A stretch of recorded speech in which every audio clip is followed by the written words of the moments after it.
Do I want to share the screen, Rhonda?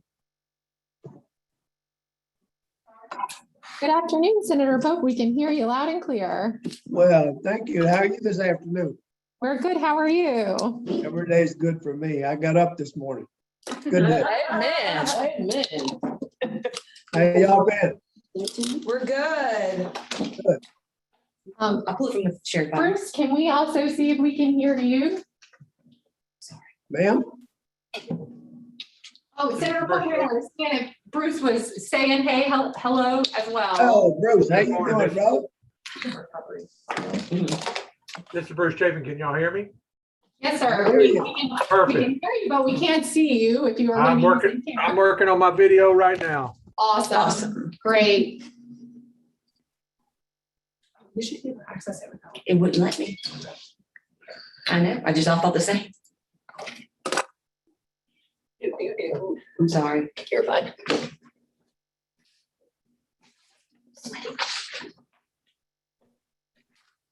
There we go. Yes, we can hear you and see you. So thank you so much for joining a few minutes early. Hey, how are you? How are you? Good, good. Hi, Paula. If you wanted to go ahead and also test your audio so we can make sure we can hear you, we can see you. Good afternoon, everybody. Good How are afternoon. Great to see and hear all of you. Yes, thank you so much for joining early and sending out that link. I see we have Dr. Peoples is listening in already. So thank you for sending that information out. Absolutely. Thank you.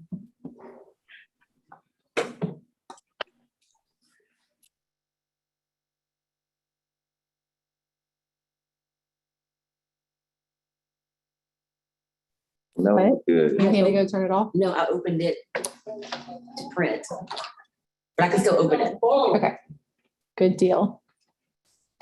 Want me to email it to you?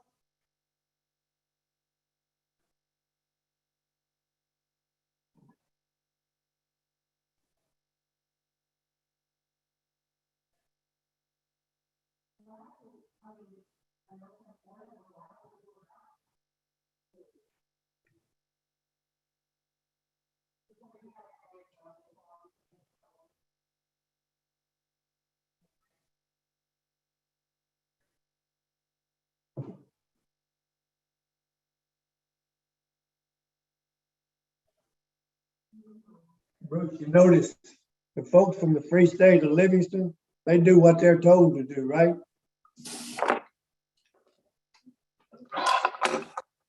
Can't hear you, Bruce. Sorry, Carrots. Mr. Pope, you are exactly right. We do exactly how we're told. Whatever we're told to do, we just absolutely do it, don't we? Well, I learned from the best, Mr. Pope. Yeah, right. Yeah. We've had a few additional people join us. I see Mr. Falk and Catherine. If y'all wanted to go ahead and say hello, that way we can make sure we can hear you. Hey, everybody. Hello, good afternoon. Thank you so much for joining us. Sure.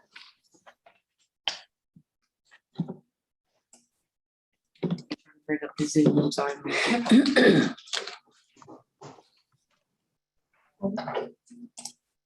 And I don't know if we've tested Robin. I don't know if you wanted to say hello and make sure we can hear you. Patrick, thank you for joining us. Good afternoon. Awesome. Robin, I don't know if you're going to be speaking much with Catherine, but the audio is just a little weird. Okay.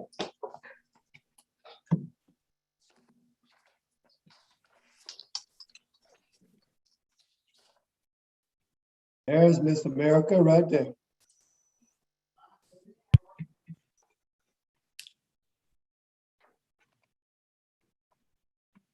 There you go.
Hi, Dr. Peace. I see you've joined us. If you wanted to go ahead and say hello and also good afternoon, Alex. If y'all wanted to say hello, make sure we can hear you.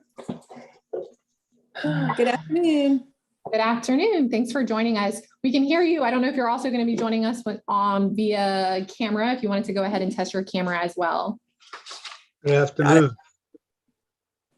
Hi, Mike. Thanks for joining us. We can hear you perfectly, and we can also see you now. Dr. Peace, thank you for joining early. Alex, I think you may have also said hello. I don't know if I heard it or not, but if you want to say one more time, just for fun. Hello, enjoying this weather. Really glad to be a part of it today. Yes, couldn't agree more on the weather situation. Actually, right before this, we were talking about gumbo and whether or not potato salad or not. That was the conversation. That was the conversation happening I saw over this here. tweet from Governor John Bell Edwards where there was a big debate about this. Oh, okay. All right. All right. Little rice, no potato salad. Yep. Controversial things here. Hi, Mr. Parks. Thank you for joining us early. If you wanted to say hello, we can make sure we can hear you before we get started in about 4 minutes. Hello, can you hear me? Yes, we can hear you. Thank you so much for joining early. Really appreciate it. And Mike Falk, hello. Hey, Mike. Hey, Hi. We can hear you. Thank you so much for joining a few minutes early. Right, we're going to get started in about 3 minutes. So I'll say, as Meg said yesterday, if you need to go grab your water, whatever you need to do to get ready to get started in about 3 minutes. Patrick's on our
Okay, well, good afternoon, everyone. Thank you so much for joining us for our Louisiana Teacher Recruitment, Recovery, and Retention Task Force. I'm Kim Hunter-Reed, Commissioner of Higher Education. We also thank you for giving us a little leeway to move the conversation. Obviously, we've had a significant hurricane, and so we know that there are many people in our state that are in recovery mode yet again. And if you or your loved ones have been impacted by the storms, we certainly are thinking of you and hoping that the recovery will be swift and that you're getting all the support that you need as we do move this work forward. So with that, let me, before we get into the meeting and our Co-Chair Barry Irwin starts moving our work forward, I'd like to let you know that this meeting is being live recorded. It is a virtual meeting.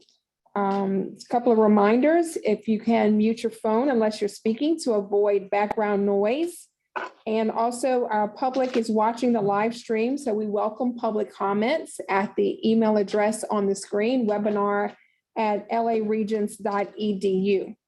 So with those reminders taken care of, I'll ask Kara to call the roll.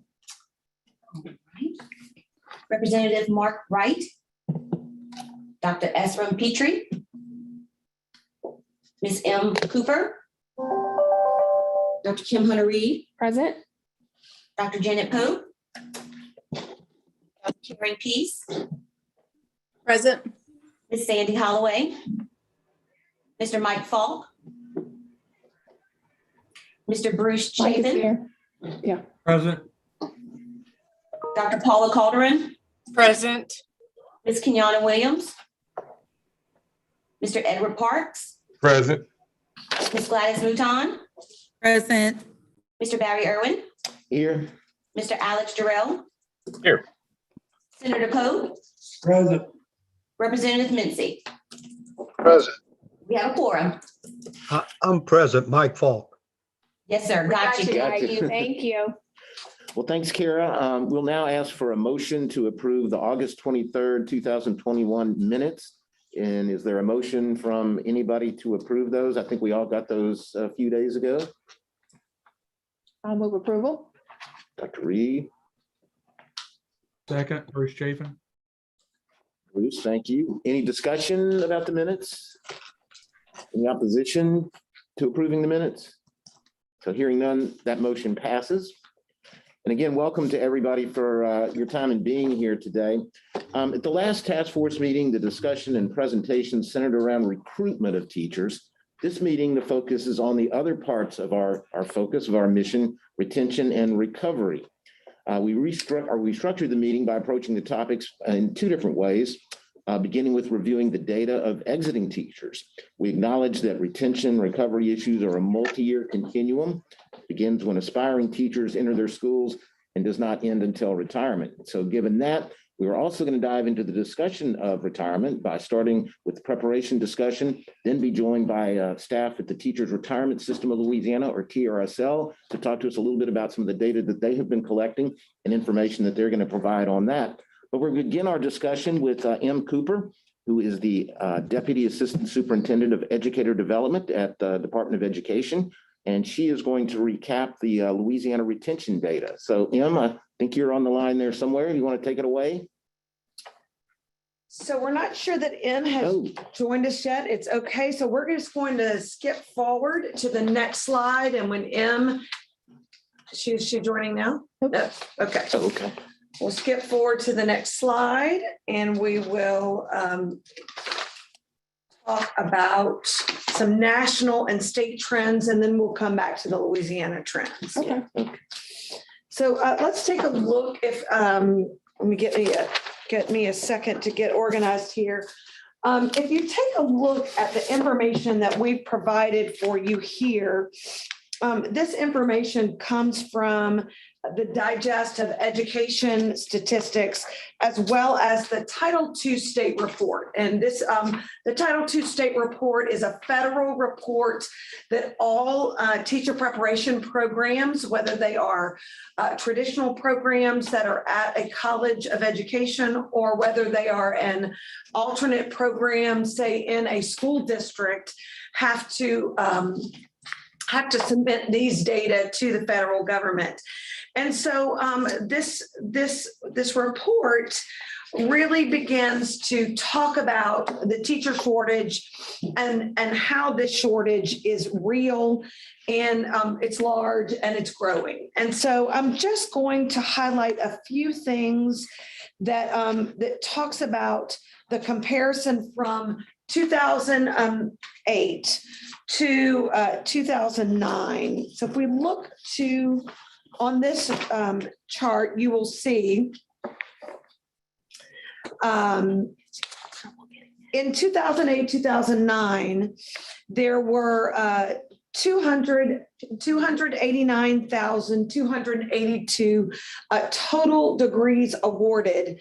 And by 15, 16, because of course there's a lag in the federal data, there were only 244,851 across the country. This is a 15.4 decline in the total number of degrees awarded. In addition, when we look, and this is really a larger number, it's really staggering.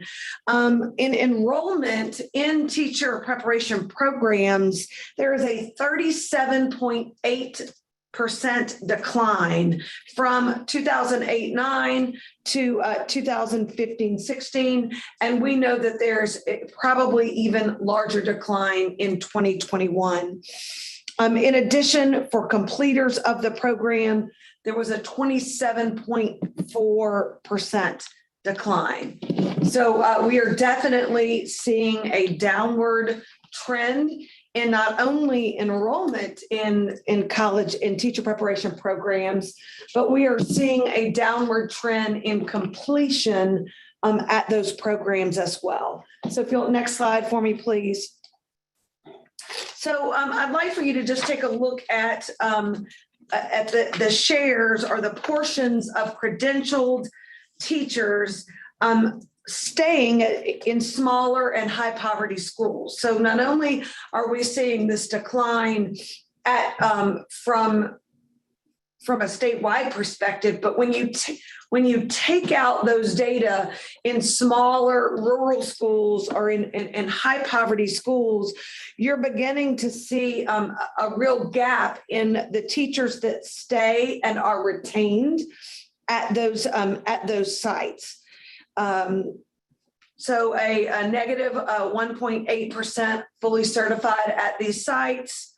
Of those teachers who are at these high poverty schools, less than it's a negative 6.3% of teachers who took a traditional route to teaching. They have fewer experienced teachers at the site, and many of them perhaps came from a different background and don't have may have gone through an alt-cert program or not. But we're seeing a real difference at those rural high poverty schools. Next slide. In addition, wanted to just really share for you that each year the Department of Education has to submit a report to the legislature on a teacher exit survey report. And I believe M had mentioned this in the first meeting that we had, but I wanted to just provide for you this information. This is an annual report. In the 1920 school year, the Department of Education received data from 69 school systems in the state. At this point in time, data was not collected from charter schools. But if you look at the top 3 reasons, next slide for me, please.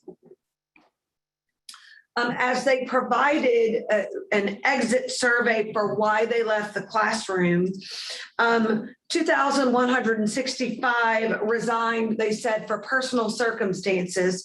So I think it would be interesting to find out if we could tease those data out a little more about those personal circumstances. 1,200 retired, and a little over 1,000 left the classroom to accept a leadership position across the state. So didn't leave the profession, but left the classroom. So I think that's important for us to look at as well. If you turn to slide 12 for me, please. Next slide. You'll see that when we examine the resignation rates, that you'll see from on this particular slide, in 1920, the resignation rates for anticipating termination and dissatisfaction with school or district policies remained consistent. However, the resignation rates for personal circumstances increased by 38%. So I really think that this is something for us as we continue our discussion to consider moving forward, maybe possibly determining what some of these personal circumstances are. So if we could go back, has M joined us? Great. Hi, M.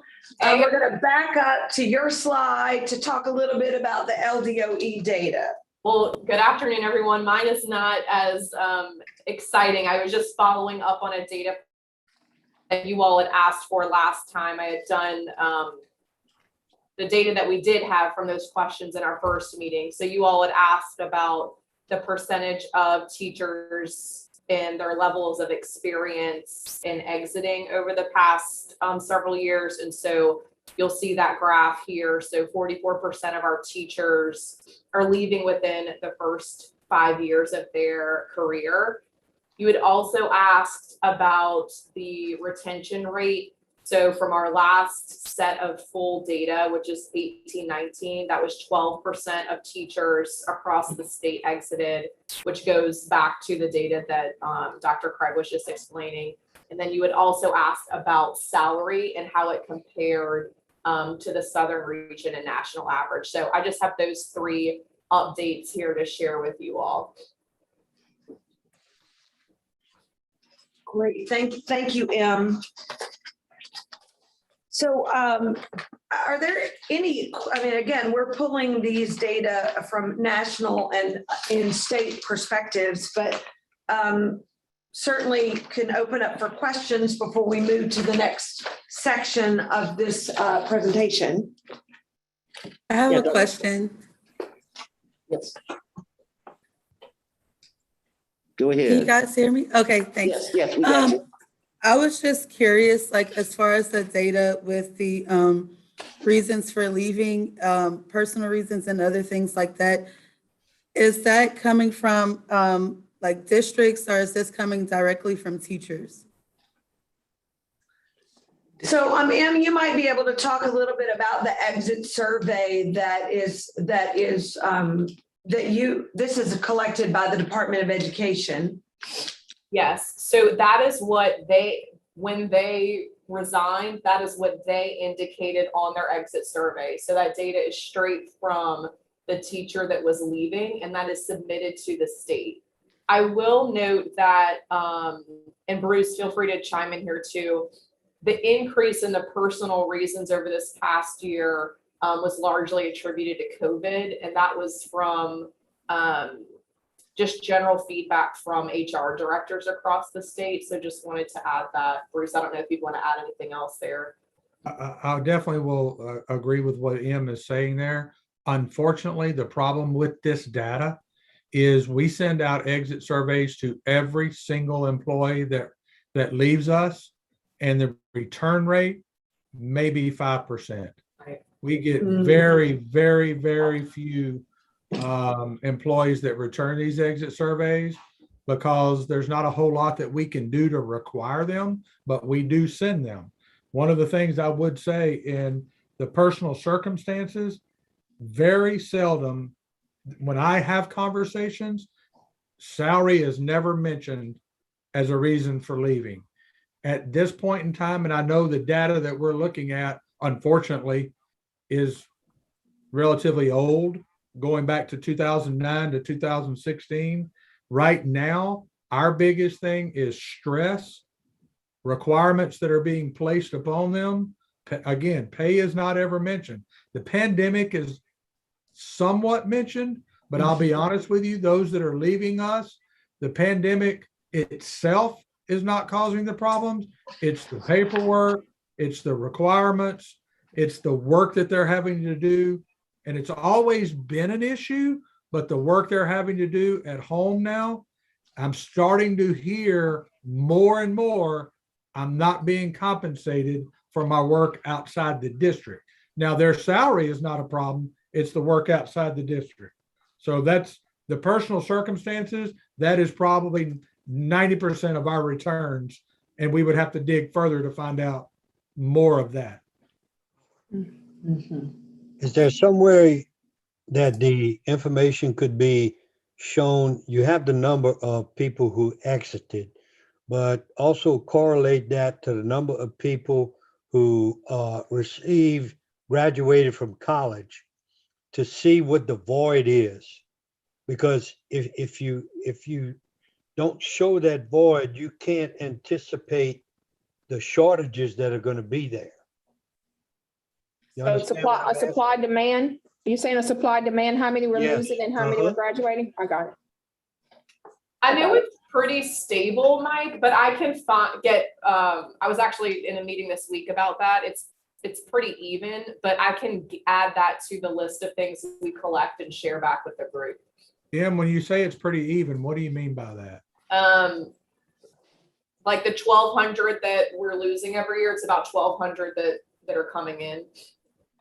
Statewide. I don't. Statewide. I don't have anything to back what I'm fixing to say, but I can promise you we're losing many more than are available to us at the surrounding universities. Now, we're one district, but it is not a balanced scale here in Livingston. It's not a balanced scale in any district, Bruce.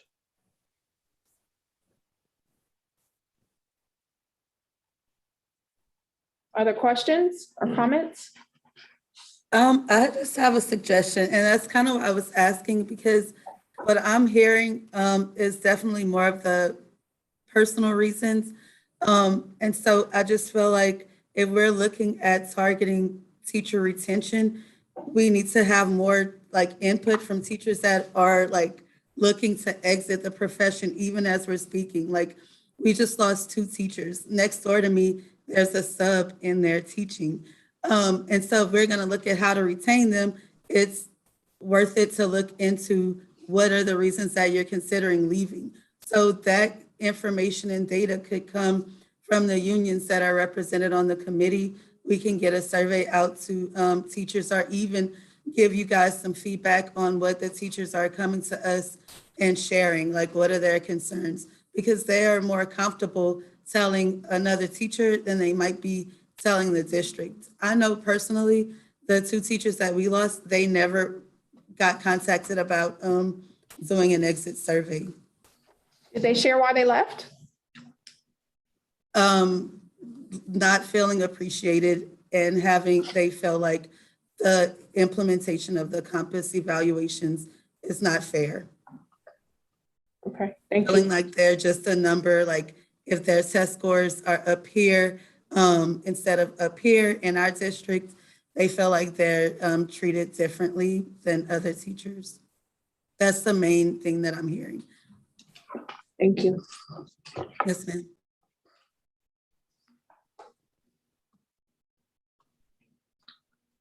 Other comments or questions, Barry? No, I think that covered mine, actually. Okay. All right, well, I will move us along. Let's see. Dr. Craig, do you have another? I'm making sure I'm reading this You are, correctly. you So you're do. up again There we as go. we discuss the preparation programs. Sure. So we wanted to take a minute and talk about, again, as I said, in some of those data that we're seeing from the federal government, that there has been, not only is there a decline there in enrollment of teacher preparation programs, but there's also has been a decline in the completion of those teacher candidates. So we wanted to begin the discussion with questions that might focus on retention efforts earlier in the teacher pipeline. Not only while they are in the teacher preparation programs, as well as we know, Em mentioned it earlier, that most of our teachers leave within the first 3 to 5 years. And so what are some things that we could do? And let's have a discussion about those first 3 to 5 years and what can be done to actually help retain teachers during that time period. So in some cases, we're seeing that the largest attrition of teachers actually occurs before they ever leave the class, they ever enter a classroom. The federal government recognizes that many teachers begin their careers feeling unprepared, leading to increased attrition within the first few years of their career. And there's several reasons that contribute to this. And we wanted to begin with a conversation related to this to help inform our recommendations related to retention. And so I think we've got about 4 questions. I'm going to also, if Patrick Steck would wave for me a little bit, we've got Patrick on the line with us for Deans for Impact, who is helping to support these efforts over the next 2 years of this task force. And he certainly, Patrick, feel free to jump in if you feel led during the course of this conversation. But we have about 4 questions that we would like to have a conversation with the task force about. And our first question is, how is COVID-19 impacting aspiring teachers' preparation experience?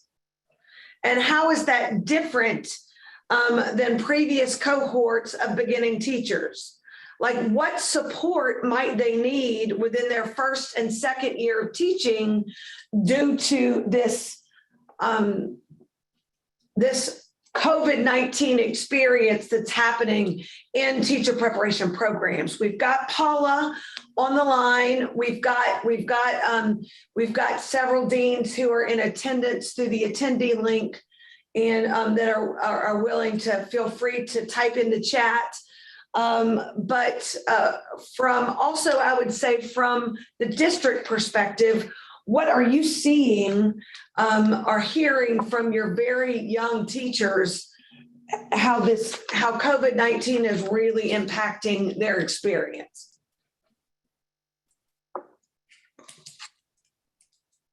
You want Paula to go first? Sure, Paula, would you like to talk about how you've had to change the experience for your candidates? Sure, I'll be happy to. We, on the plus side, we've had to change our experiences, and our teacher candidates are learning and have learned how to teach in front of a class, online, and both, with some of the students online and some of the students in a classroom. They have learned to be able to post assignments on the school's website that extend beyond that normal period of time for any students who are quarantined in order to keep them up. I'd like to hear from the districts, because I think they've done a fantastic job supporting the teachers, and I want to see what the districts think of our teachers who have gone into the classroom and are able to teach in a hybrid format. You mentioned supports, Susanna. I think the supports go beyond COVID-19. we, and I believe the deans and directors on this call would agree with me, we teach our teachers to teach, not to follow a script. And that is a huge problem, is the teachers come back to us and they say, Southeastern Louisiana University, you taught me how to teach, but my district is not letting me teach. And that is a big problem. And I know that the district's hands are tied because it's a statewide issue. And maybe there's some deans on who would agree or disagree with me there. Thank you, Paula. I know that Milan, I saw Nathan Roberts had a comment in the chat we might read. What we'd like to do, if there are any dean's comments before we move to Bruce. Yeah, Nathan Roberts commented, missing a year of field experiences and observation, had to learn virtual and in-person learning, not getting enough exposure to other teachers and only mentor teacher due to isolation. Also commenting along the lines of restricted or scripted lessons are discouraging them. Several have recently indicated they are resigning due to inability to teach. Interesting. Dr. Peace just raised her hand. Great. I would say I agree with the curriculum aspect of it. I did want to mention one of the things that I have noticed is that there apparently are districts who are uncomfortable with allowing university personnel and students onto campuses during COVID. Our district in particularly has opened the doors and allowed them, as long as they follow all of our COVID protocols, to come in, whether they are resident student teachers or just needing to do the O&P portions of their coursework. But I gather from talking to my university partners that that is not the case in all districts, because they're constantly reaching out to us to find spaces for students that can't get into other districts.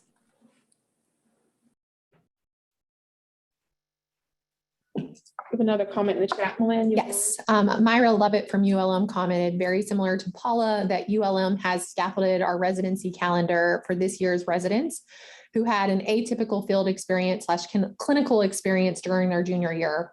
We are currently working with districts to create a more robust induction program for new teacher support during post-pandemic. Thank you, Myra.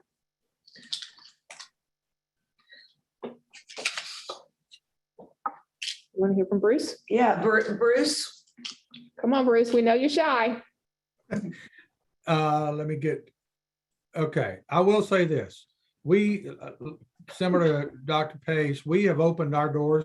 We really never shut them to Southeastern or LSU or anybody that want for student teachers or field experiences. But I'll be honest with you, you know, a year and a half ago when the pandemic hit, I don't know of any district that was truly ready for that. So there's no way the universities could have anticipated that.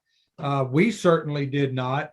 And so it took us a little while to get on our, I mean, we got knocked to the floor, and it took us a little bit to figure out this process of teaching at home. And that's where our teachers that are brave enough to have conversation with me, which I have an open door. I have no problem with conversations. And I want to hear those conversations that they had basically had enough of the teaching in person and then having to go home at night and teach for another 6 or 7 hours.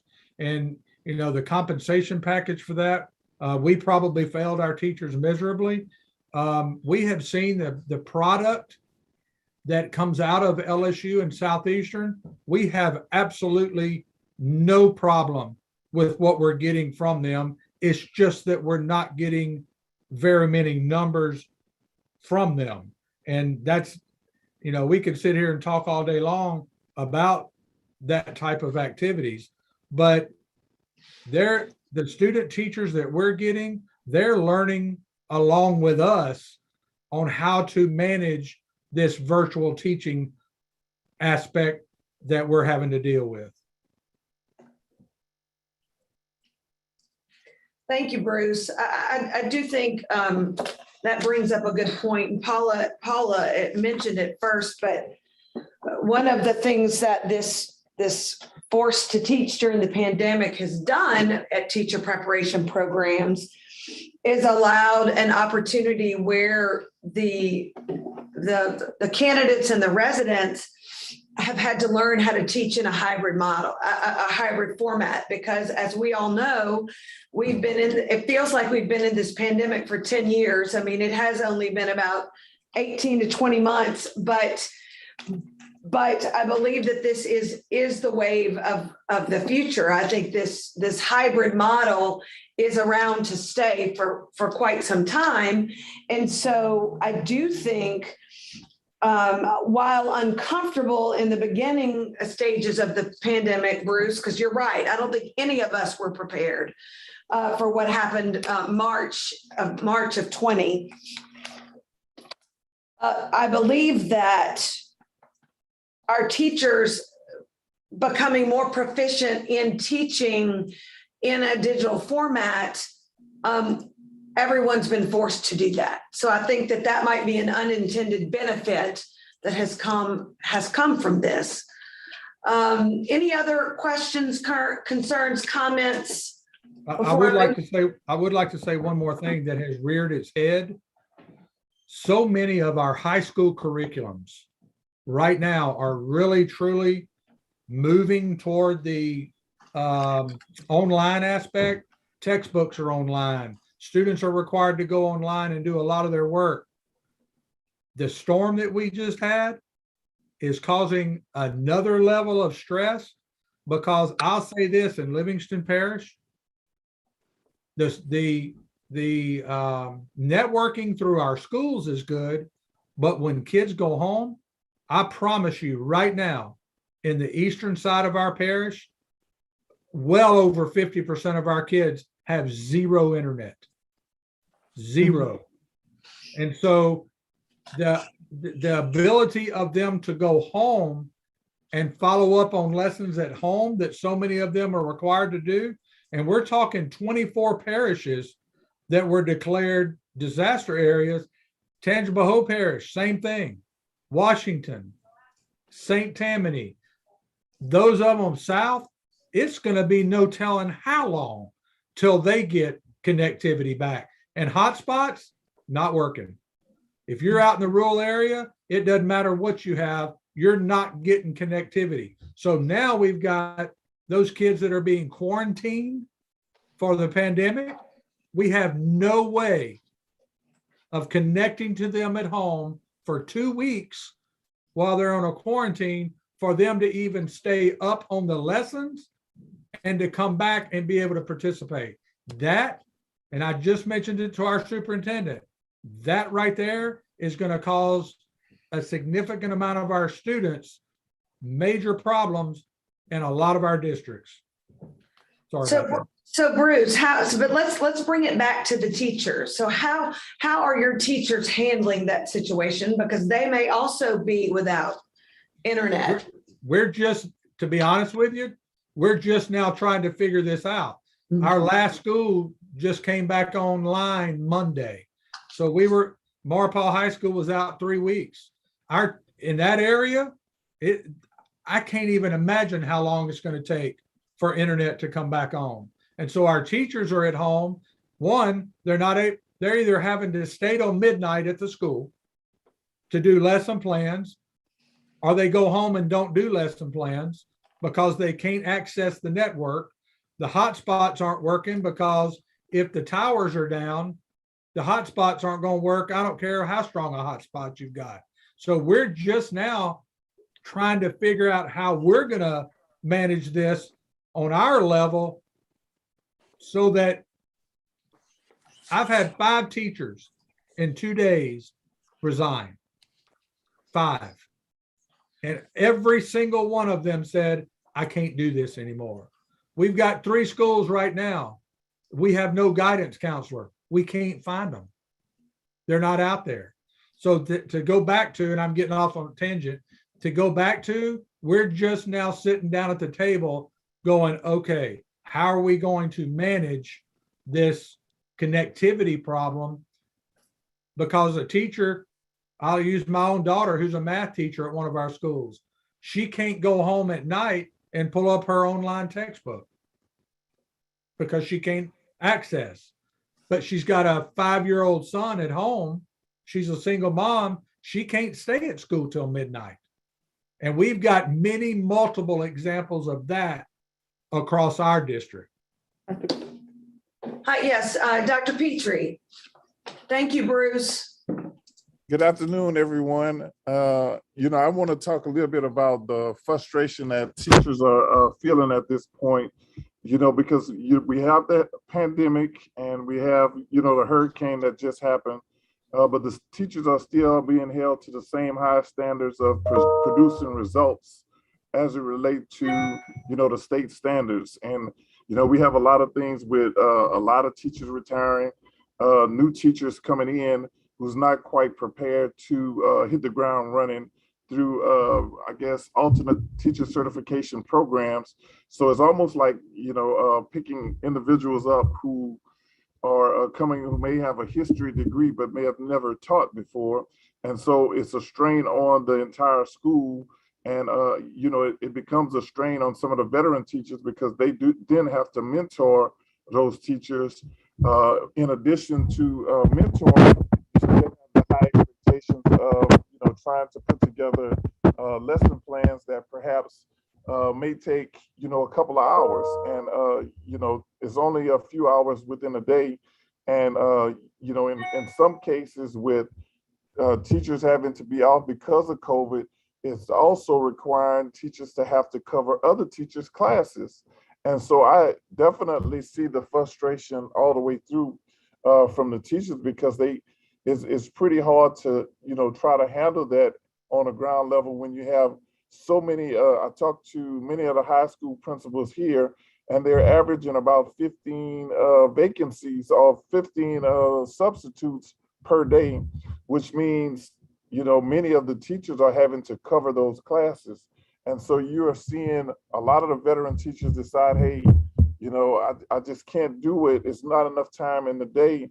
And then you bring along the problems of the, not having the proper equipment when you leave. There's no way teachers can get the job done here on campus, given all the things that they have to do. And so that frustration mounts up, and it creates a trickle-down effect, because right now we're looking at the morale. How can we uplift the morale of the teachers? And I think as we continue to dump more and more, it has to be a point that we have to be able to stop and say, okay, something has to change. And I think it goes back to, really the evaluation system and, holding teachers totally, I believe in holding folks accountable. But, when you're given a pandemic and no adjustments are being made, it's like, okay, this is the SLTs and you have to get this in by October 1st. It's just a lot of frustration on the teachers' behalf. And I think we really have to do something, for the veteran teachers who are here to help the incoming teachers, because it's a trickle-down effect. If they are so frustrated and they've been here a while, when you get those new teachers, it's kind of hard to keep them motivated because they're constantly hearing and having to do that as well. Yeah, I would just to jump in real quickly on things, and I don't want to minimize anything at all that's been said in this conversation. I mean, it's totally true, and I certainly get that. I think part of the issue we're dealing with or talking about here, though, is this is not just in the teaching profession or in our schools, it's in our entire society. I mean, there's still things you can't get at the grocery store. There's still healthcare people working umpteen hours. I mean, this thing, the COVID on top of this has really permeated our entire society, if you really want to get down to it. So it's not just one area that we have to work with. It's really everything, and it's just piled on. I mean, every situation is different, but they all have their issues. And I think that's just something we're all having to find a way to kind of dig ourselves out of and fix. But the other thing I was going to mention too, just for the benefit of this task force, is that I'm serving on another one with M that deals with continuous education, continuous learning. And we're about in the process or finishing up some work on that to make some recommendations that at least deal with some of these internet hardware preparation type of issues that everybody's discussing.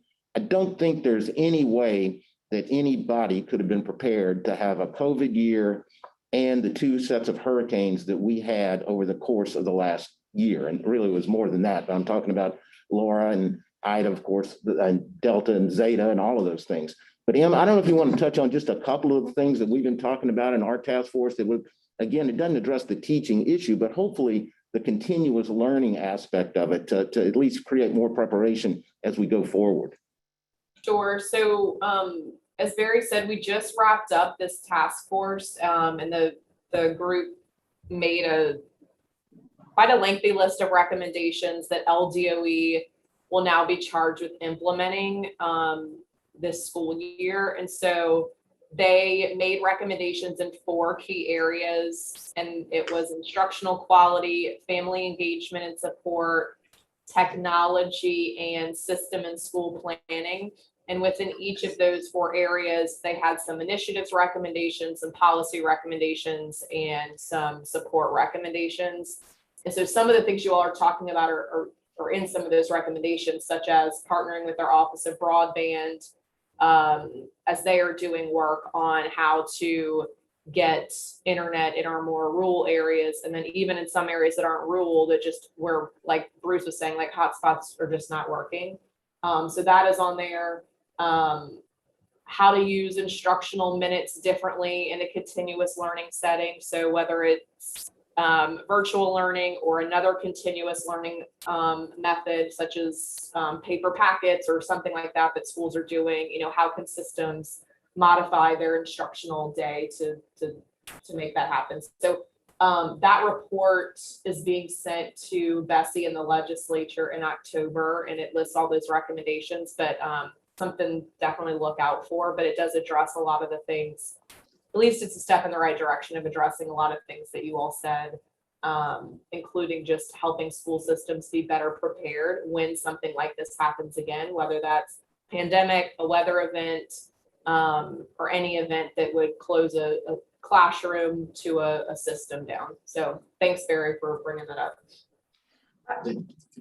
Thanks, Em. So I want to, we can spend a lot of time talking about all of the concerns that we have, and I'm glad that we are voicing them in this commission, but I want to bring us back to the original question and talk about, if our focus is on retaining teachers, especially within those first 3 to 5 years, what can we do in year 1 and year 2 of a teacher's career to help them stay in the profession? And so, because I think several people have said, next fall, we will have another hurricane season. That's not going to change. We hope that this 4th surge of COVID, we're on the downward trend, but what can we do as districts, as teacher preparation programs, as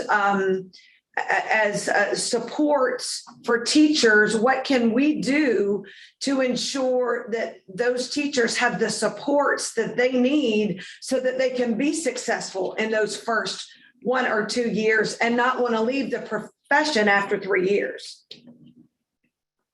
I think one of the things that we can do to be able to have our teachers stay in the profession, I think the language that's being taught has to be consistent across the university, the district, and then to the high schools. If we can kind of communicate the support, how we are supporting teachers, utilizing the same language along the way, I think that would be very beneficial for new teachers.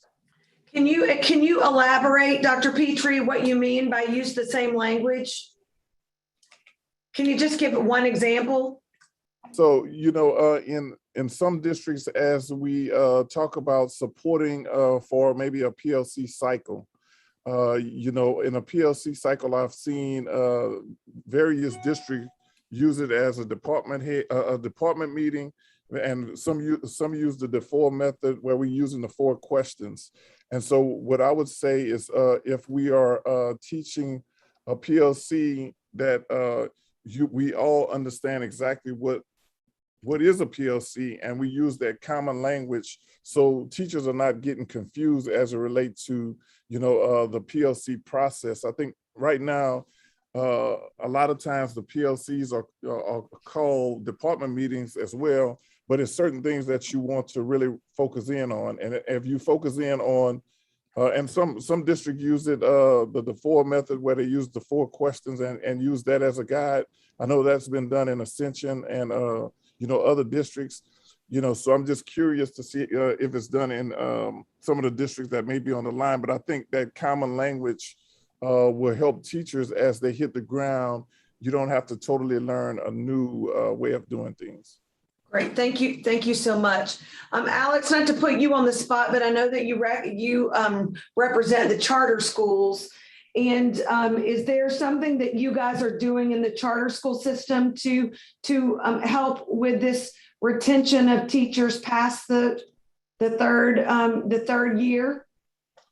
Sure. So yeah, I work for New Schools for New Orleans, and we support like all the schools in the city of New Orleans, and we survey 15 to 100 to 2,000 teachers a year on this very issue.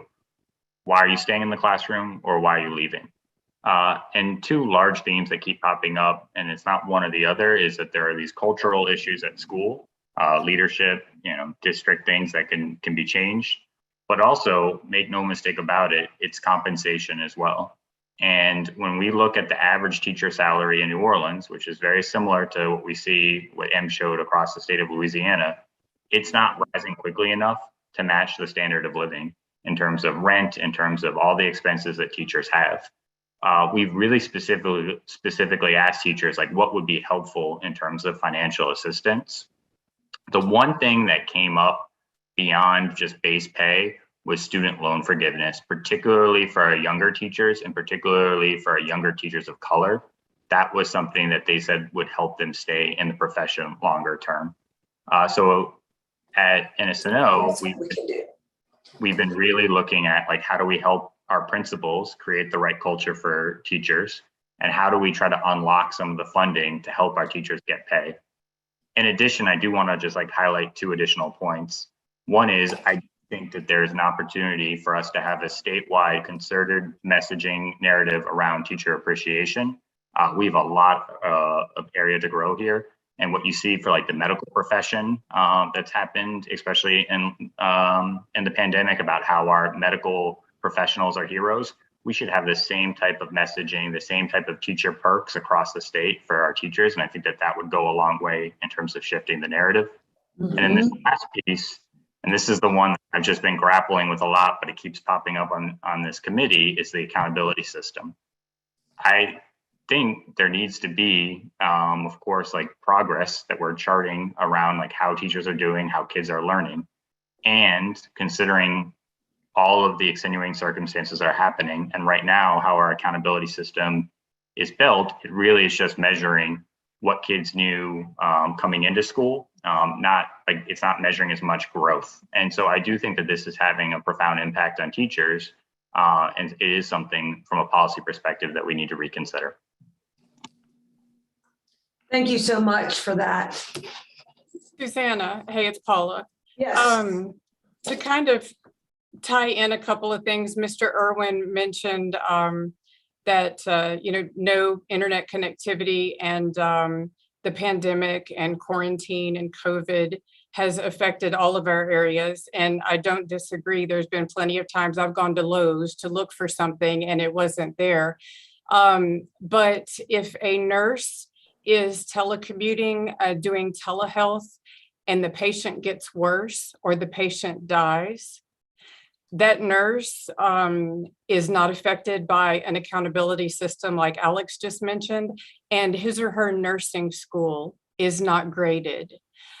If our students do not make a certain score, then the school, the teacher is graded, the school is graded, the district is graded, and the teacher preparation program is graded, and sometimes poorly. And so having,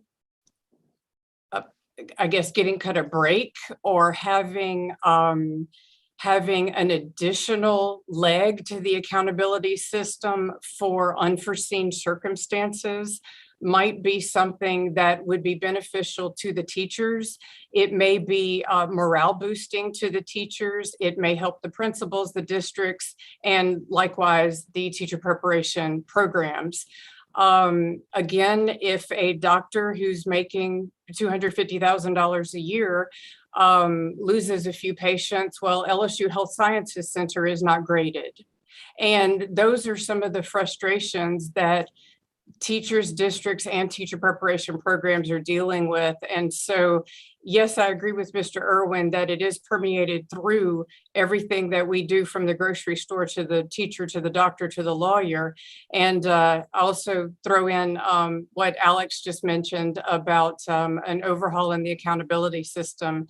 And look at our teachers teaching in a hybrid method. I mean, they're doing things that I can't do. They're indeed heroes. Definitely.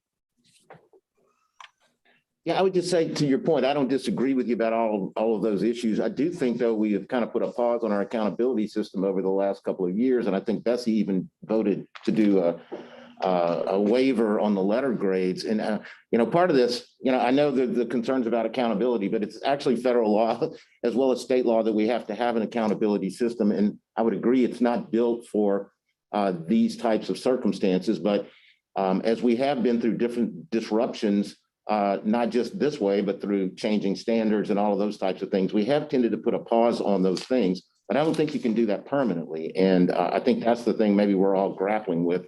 And there are discussions too about adding a greater growth factor. So all that conversation is going on at the Bessie level too. So it's not just something that we have to, I mean, we can certainly address it, but it's not something that's not being discussed as we go forward here. Susanna, do you want to hit any of the other? I'm watching the time. I want to make sure we get as much honest feedback as we can.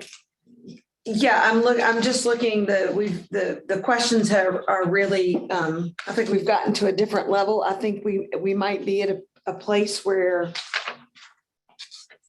we might take one more question. Okay. I think I just want to, again, go back to how not only the training of the teachers in the teacher preparation programs, but the supports being provided to those new early teachers. Alex, I really like what you said about the loan forgiveness, student loan forgiveness. I think that I wrote that down. I'm writing everything down, but I starred that one. My question is, how are we creating maybe earlier opportunities for aspiring teachers to connect the theory that they're learning at the colleges of education to actual practical teaching in the classroom? Dr. Craig, I know this in our district in Livingston, we have a pretty robust program that we try to support our 0 to 2 year teachers that are coming to us. Of course, the state requires us to assign mentors to all those practitioner licensed folks that are coming in. And I've had the opportunity to have some conversation with Leslie Blanchard at LSU on a program that she is developing that is going to intensively work with 0 to 2 year teachers. We have signed on with her grant that she just had or is trying to get approval to reach out statewide. So that may be something that we may want to look at in this task force of what she's trying to do there to provide support. But, and I think the one thing that keeps coming back, and this is not an easy fix, and it's something that Mr. Irwin mentioned, it's something that Dr. Calderon mentioned, it's something that Mr. Petrie mentioned, it's the accountability system. That is the one, the one thing that you asked a question a while ago, Dr. Craig, was what are some things we can do? We have, and I know we're tied federally, I get that. But if we don't do some things to fix what we're doing in Louisiana, this exit of teachers is going to exponentially increase because of what we're asking them to do and how they're held accountable. They lose tenure. I don't know of any position that if your kids, if their patients don't perform, they lose job protection. Somebody that's got 30 years in the classroom that has tenure, if they have one really bad year, they lose their job protection. To me, that is ludicrous. So those are some things that we have to look at. But Barry, I agree with you. It's not an easy fix because of the federal guidelines. Mhm. Someone commented in the chat. I can't, Rolanda, you want to read it? Yes. Nathan Roberts commented, if placing new teachers in high needs schools, they need more support to create lesson plans, evaluate their students, address social emotional issues, and more remediation. Thus, help from seasoned or retired teachers returning to those schools could help them survive to become good and love their profession. I also see that Dr. Peace has raised her hand as well to add to that.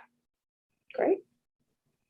Thanks. I was just going to mention about the mentoring aspect. I think that is a huge piece to being able to support those 0 to 2s.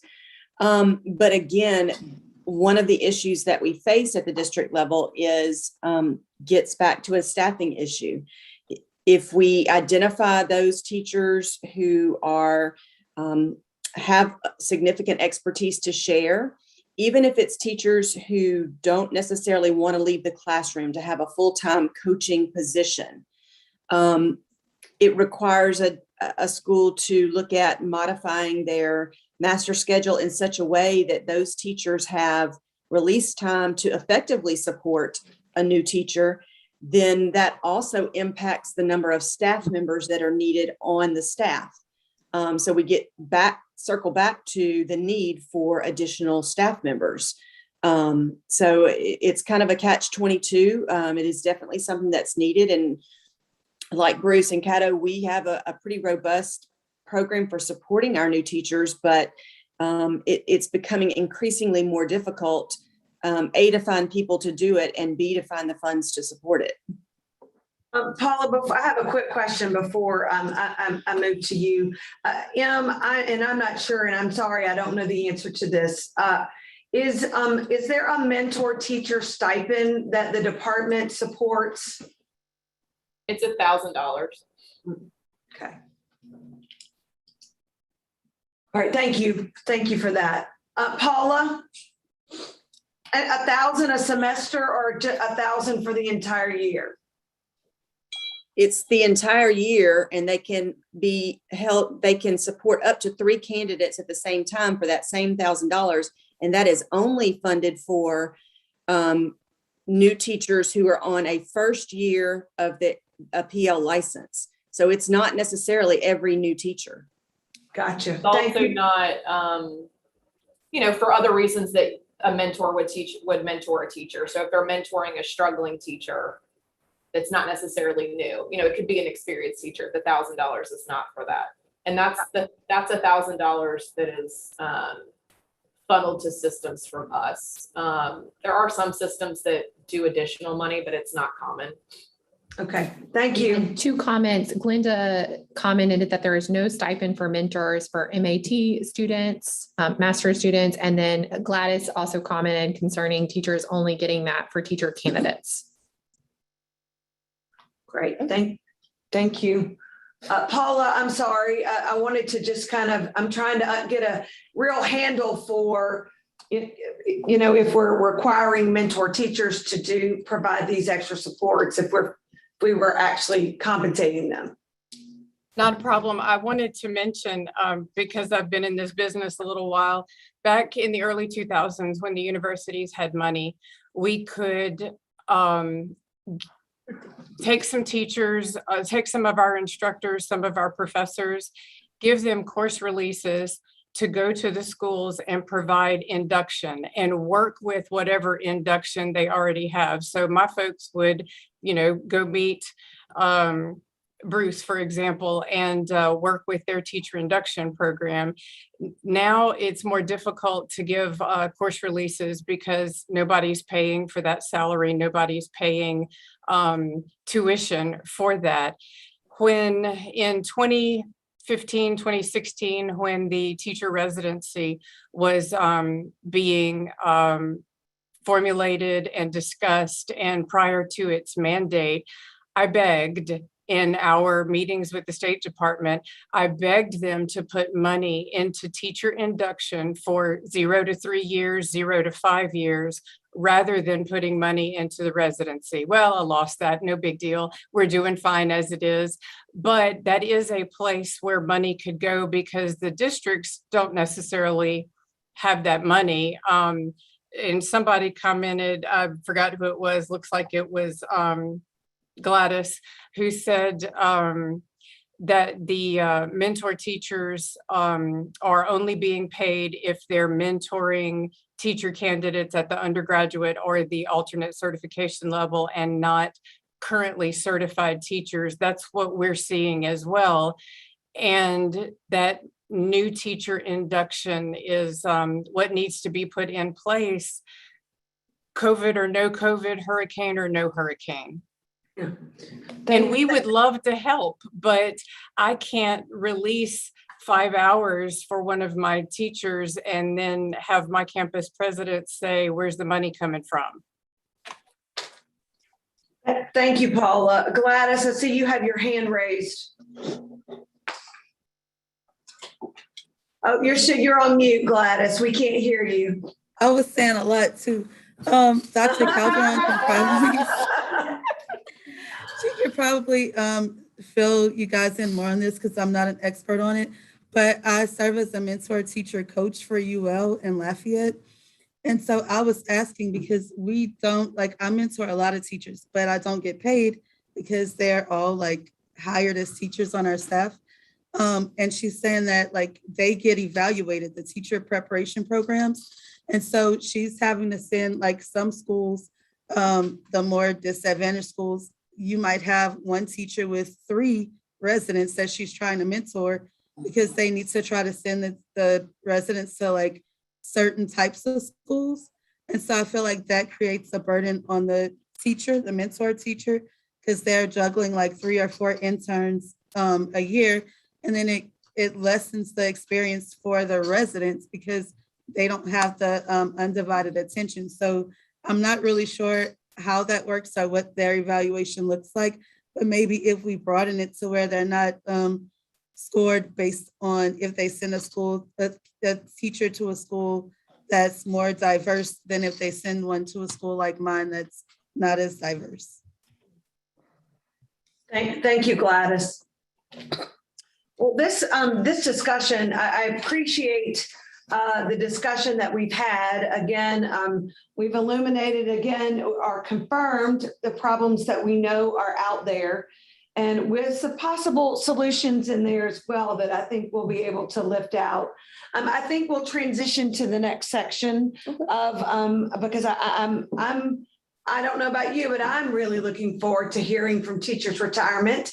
And so, Dr. Reed. Sure. Thank you so much, Dr. Craig, and all of you for the comments. Next, Catherine Whitney, who is the director of TRSL, will be presenting the retirement statistics as well as information on retirees' return to work laws. We had lots of questions and certainly appreciate her being with us today, her staff being with us throughout these conversations. So Catherine, the floor is yours.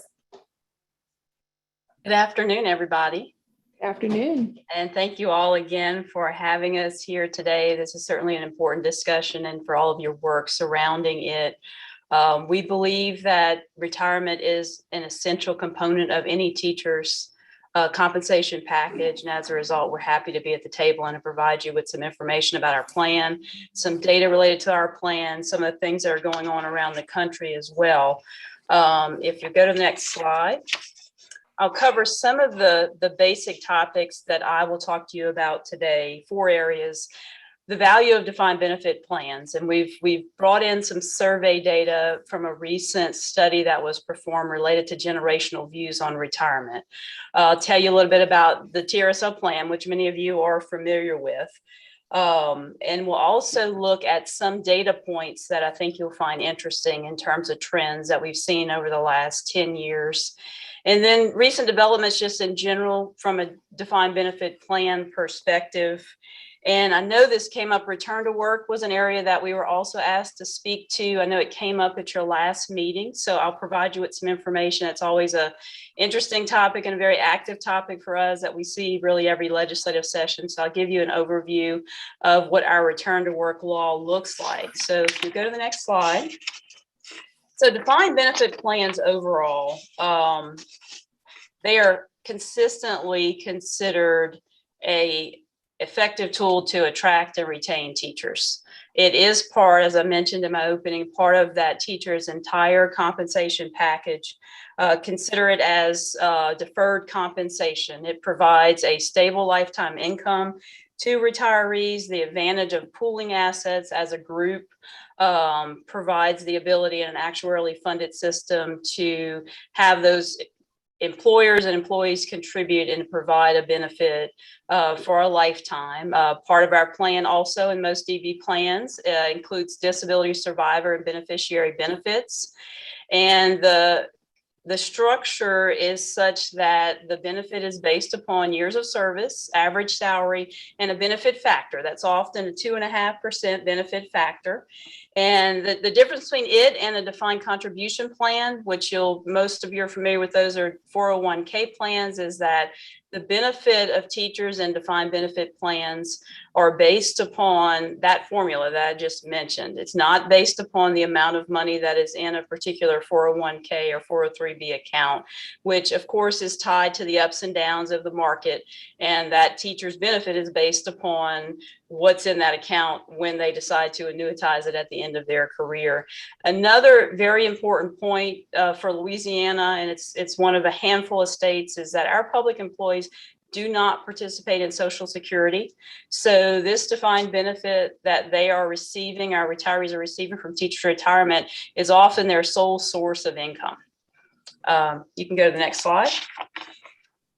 So this is the study I mentioned. It is some survey data that we pulled from a study that was issued by the National Institute of Retirement Security.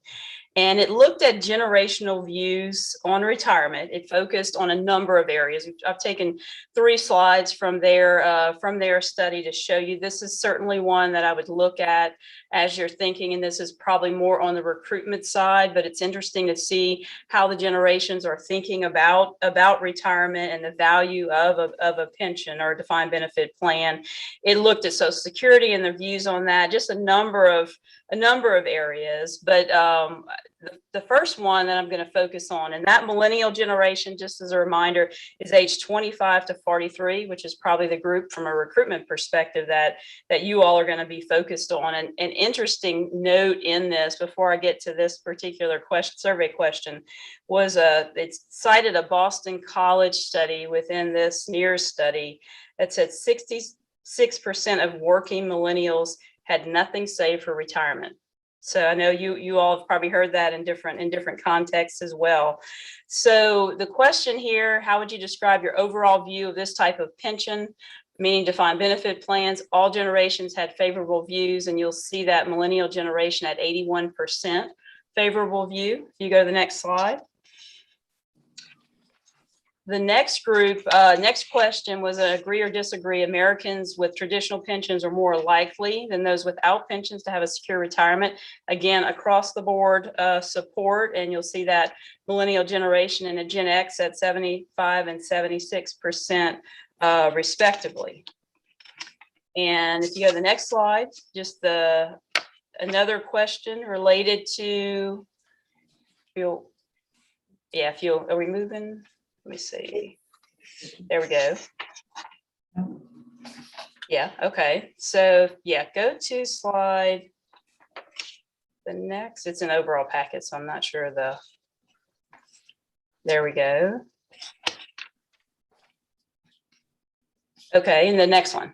And that says 75, 76. The next one is pensions do more to help workers achieve a secure retirement as compared to retirement savings plans.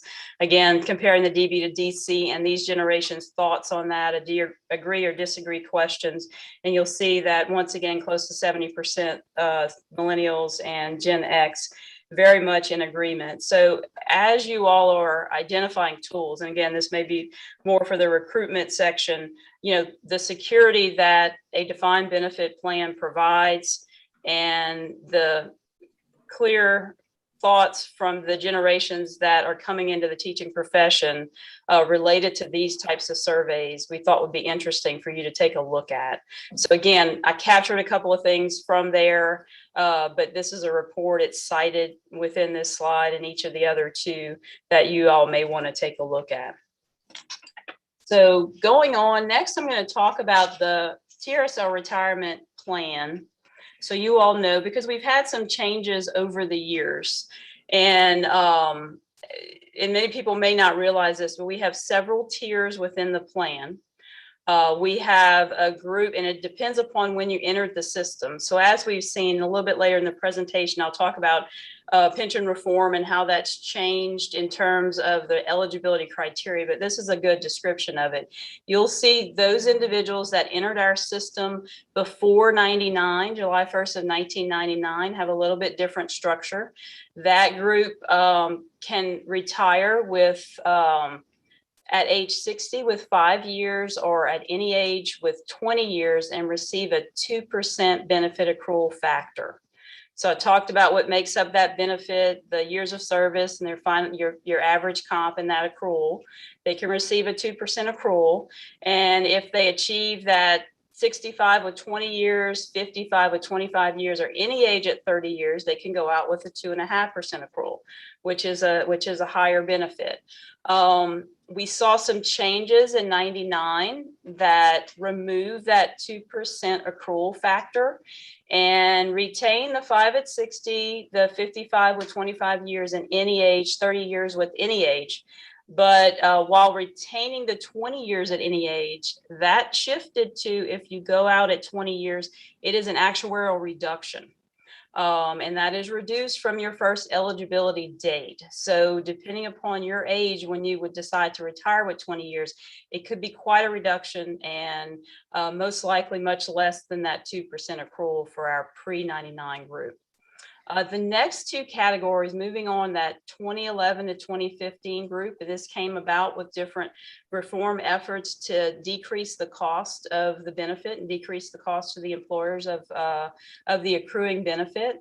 It removed that age 55 with 25 years and 30 at any age, and just went to a minimum retirement eligibility age of 60. Again, retained the 20-year at any age, but actuarially reduced. And that would be reduced from age 60 now versus your first eligible date, which could be less. So that could be a significant reduction for someone going out with 20 years. And then another step in 2015 that moved that minimum age from 60 to 62. So anyone coming into the system now will be at that age 62, or really 2015 later will be at that age 62. If you go to the next slide. So now I'm going to get into some of the data. So you can see some of the historic information that we have, and you can see the trends in terms of retirement. So you'll note, and you've probably talked about this in terms of just exits from the profession outside of retirement. This is on the retirement front. 2012, 2013, 2014, familiar years with ed reform. You'll see that our retirements did go up at that point in time, and then leveled out. So once they leveled out, we did see a dip. You'll see in fiscal year 20, we did see a bit of a dip, and we attribute that to COVID to a certain extent, and really just people in that year sitting tight just to see what was going to happen. We saw it jump back up in some increases in 21 when people made those decisions. If you were to look at the last 2 or 3 years, 19, 20, 21, and took an average of those, it would be comparable to the 3 to 4 years prior to that. So actual retirements, or have been pretty steady. So if you go to the next slide, and any point in time, please interrupt as we're going through this data. If you guys have questions, please interrupt, and I'm happy to take them. The next slide relates to members eligible to retire by 2026. And this is actually one of the questions I believe within the study request or within the task force's charge to produce this data. And we talked about the early retirement option. So that's why we've broken this down, because we think it's very important to look at it from that perspective. So in total, the total individuals who can retire by 2026 would be that 29,952 number.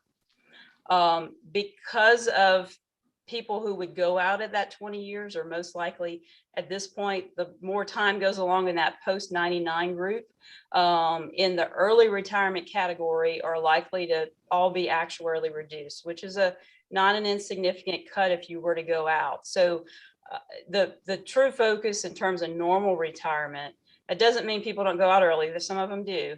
The normal retirement category is that 15,036 by 2026 would be eligible for a 2.5% retirement. And then those that will be after drop retiree number would be 3,500. So you're looking at about 18,000 by 2026 that will be able to retire from the system. Okay, if you go to the next slide. We pulled a number of different data points, and some of these I think will be interesting to you. And I'll talk a little bit about this one because I broke it down a little bit more than what you see on the screen. The average entry age into TRSL is probably higher than you would have thought. And we looked at this number during session for a particular bill, and we're surprised by that. But when you break this number down, and what I did, and I'm going to give you some data. It's not going to be on the screen, but it's all in our evaluation. I looked at our 2020 valuation, in which we report a tremendous amount of data, but one of the data elements we do report are the individuals, active members in our system, and the amount of service credit they have. So just looking at individuals in our system in the 2020 valuation that have less than a year of service credit, because I think that's a real picture of what the percentage are coming in. The bulk are between age 25 and 39. That actually makes up about 49% of those individuals with less than a year of service credit. The biggest group within that category was between age 25 and 29 at about 19%. And then under 25 was about 15%. So that 39 and under group made up about 65% of those individuals, active members, K-12 in our system with less than a year of service credit. And that over 40 group, so entering the system over 40 in 2020 anyway, was 35%, the over 40 group. So I caution that because that seems really high. It is an average, and you have to know, even we have people coming into our system for our non-degree positions, let's say, that may be 18, and we have a handful of people that actually enter at over 70. So keep that in mind, that is an average, but our biggest bulk of entry, at least using 2020 as an example, is that 25 to 39. Age 25 to age 39 group. And this is, and for a couple of these, I did look, and as we go, actually, the next few slides, I went back, which I thought it would be interesting. If you go back to that next slide to see, okay, how has, for each of these, we can look at it by year, but also by decade, because I was curious as to, have we seen those changes? So entry age hasn't changed much. In the 90s, it was 33, the average age. In the 2000s, it was 30, a little over 33. Okay, so average age of retirement, and this is one that we have seen creep up a bit. So if we look at this, and again, these are all 10-year averages. So for a 10-year average in K-12, the average retirement age was 60 and a half. We looked at this also to break down those years. So, it has creeped up. So in 2012, the average age was just under 60. And in 2021, the average age was just over 61. So we have seen a creep up, small, but we have seen a creep up. So you may ask, what about decades? How does it look? What did it look like in the 90s? So the 90s, the average retirement age was just under 58. In the 2000s was just under 59. So we have seen a very small creep up over the decades of people and when they are retiring. And with this one, of course, as I mentioned, and as I showed you the categories of people entering the system and the tiers, with the minimum retirement age being 60 and 62 for a group that's about to start really populating our system, we certainly expect that number to continue to edge up. Okay, next slide, more data. Average years of service credit at retirement. So this has been a very steady. So again, this is a 10-year average at 23.71 for K-12. Very little variation in this number if you go year by year in this 10-year category. Also, if you go back to the 90s and 2000s, a tad bit higher at about 24.5 years, but otherwise not much change as to how long people are working before they retire from TRSL. Okay, next slide. And then the next one relates to our withdrawal rates. And this is maybe one of the more interesting slides, and one you have spoken about in different contexts. And this is one that, further development of the data, and the DOE may already be doing this. But this shows TRSL's withdrawal rate. And it's important to know what withdrawal means from our perspective. It means that they have both terminated employment and withdrawn their employee contributions. So they've refunded out of TRSL. And this looks at a group of members who were active on or after July 1st of 2011. So not entered after July 1st of 2011, just the 10-year mark if you were active. So if you had 20 years on July 1st, 2012, you're in this group. And looks at their behavior in terms of terminating and withdrawing, and what percentages withdrew their contributions with the service credit that's indicated below. So that's with less than a year, 3.6% refunded. Between 1 and 2 years, you see 3.6. I'm not going to read all of it, but you see kind of the trends of actually withdrawing. I think what's important for you all, and of course, once you get out to 10 to 15 and 15 to 20, and after that, you're vested, you're going to accrue a benefit. Even if you leave the profession, you're going to likely draw a benefit from TRSL at some point. I think the importance of this data, and what probably calls for additional, and this probably comes up from a recovery perspective for you all, is those that are not reflected here. That would be the difference in the DOE data, most likely related to withdrawals or leaving the profession, are those that leave the profession, terminate employment, but do not withdraw their contributions from TRSL. That is kind of the group that is a potential recovery group. It's possible. That doesn't mean everybody's coming back, but we do have a predominantly female population. People do leave to have families. A real interesting look may be to how many of those people actually come back, because they're making a conscious decision not to pull their money out of TRSL. And even if you pull your money out, you can buy it back, but it's more difficult. It may be that this is a generation that's just not worrying about it. It's $2,000 or $3,000 and they're going to leave it. It may be that they have an intention to come back. So that this is an interesting piece of data, and maybe one, and I don't know if PEP data or certification data is the best venue to further delve into it. But it's certainly one we are looking at to see, if there's any way to get any longitudinal data that would look at returns, basically, to the system or to the profession. Okay. Any questions on the data? Because I'm going to move into some other topics. Okay, recent developments, and this is a little bit of a rehash, but I'm just going to run through it quickly because it's relevant when I get to the next slide. The changes that created a new tier for 2011 and 2015, of course, remove the 30 years at any age provision, remove the 25 years at 55, extended the final average comp, which impacts the benefit in that we're using more years to determine the average salary that goes into the calculation. A big one there was set a minimum retirement age at 60. And then 2014, which is the 2015 group, moved that minimum retirement age up to 62.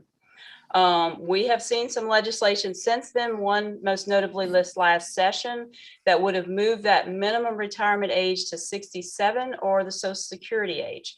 Many of you have probably heard that. A lot of active participation with that bill from school boards and superintendents related to this very topic, the impact on recruitment and retention if it were to go any higher than 62. If you go to the next slide. So related to those changes, and this is a question for you all, and whether you've experienced this or not, and Bruce, this may be something that you're experiencing. You know, anecdotally, we are hearing to a certain extent that, you know, potential hires and new teachers are realizing that, wait, I have to work until I'm 62. And a lot of times it's, you know, my Aunt Sue was a teacher, my mom was a teacher. They were able to retire, you know, at 57 with 30 years. You know, I think this is coming into the forefront of that reality. How much that is impacting recruitment or retention, you know, it's hard to know, but it's interesting to know that it's out there.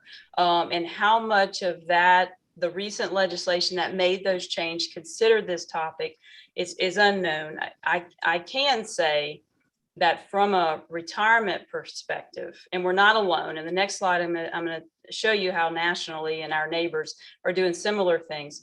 You know, it has, you know, significantly reduced the cost of the benefit, and the cost of that benefit, you know, considering what comes of it. So for instance, the cost of the accruing benefit for a teacher who's going to receive a benefit for the rest of their life of a certain percentage of their salary is right now for K-12, 3.3% of payroll.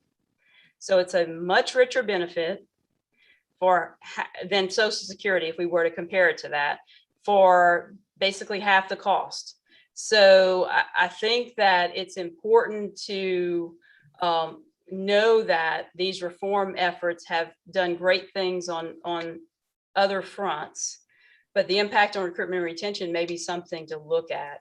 But with any change that makes it a more costly benefit, there is a cost to the employers.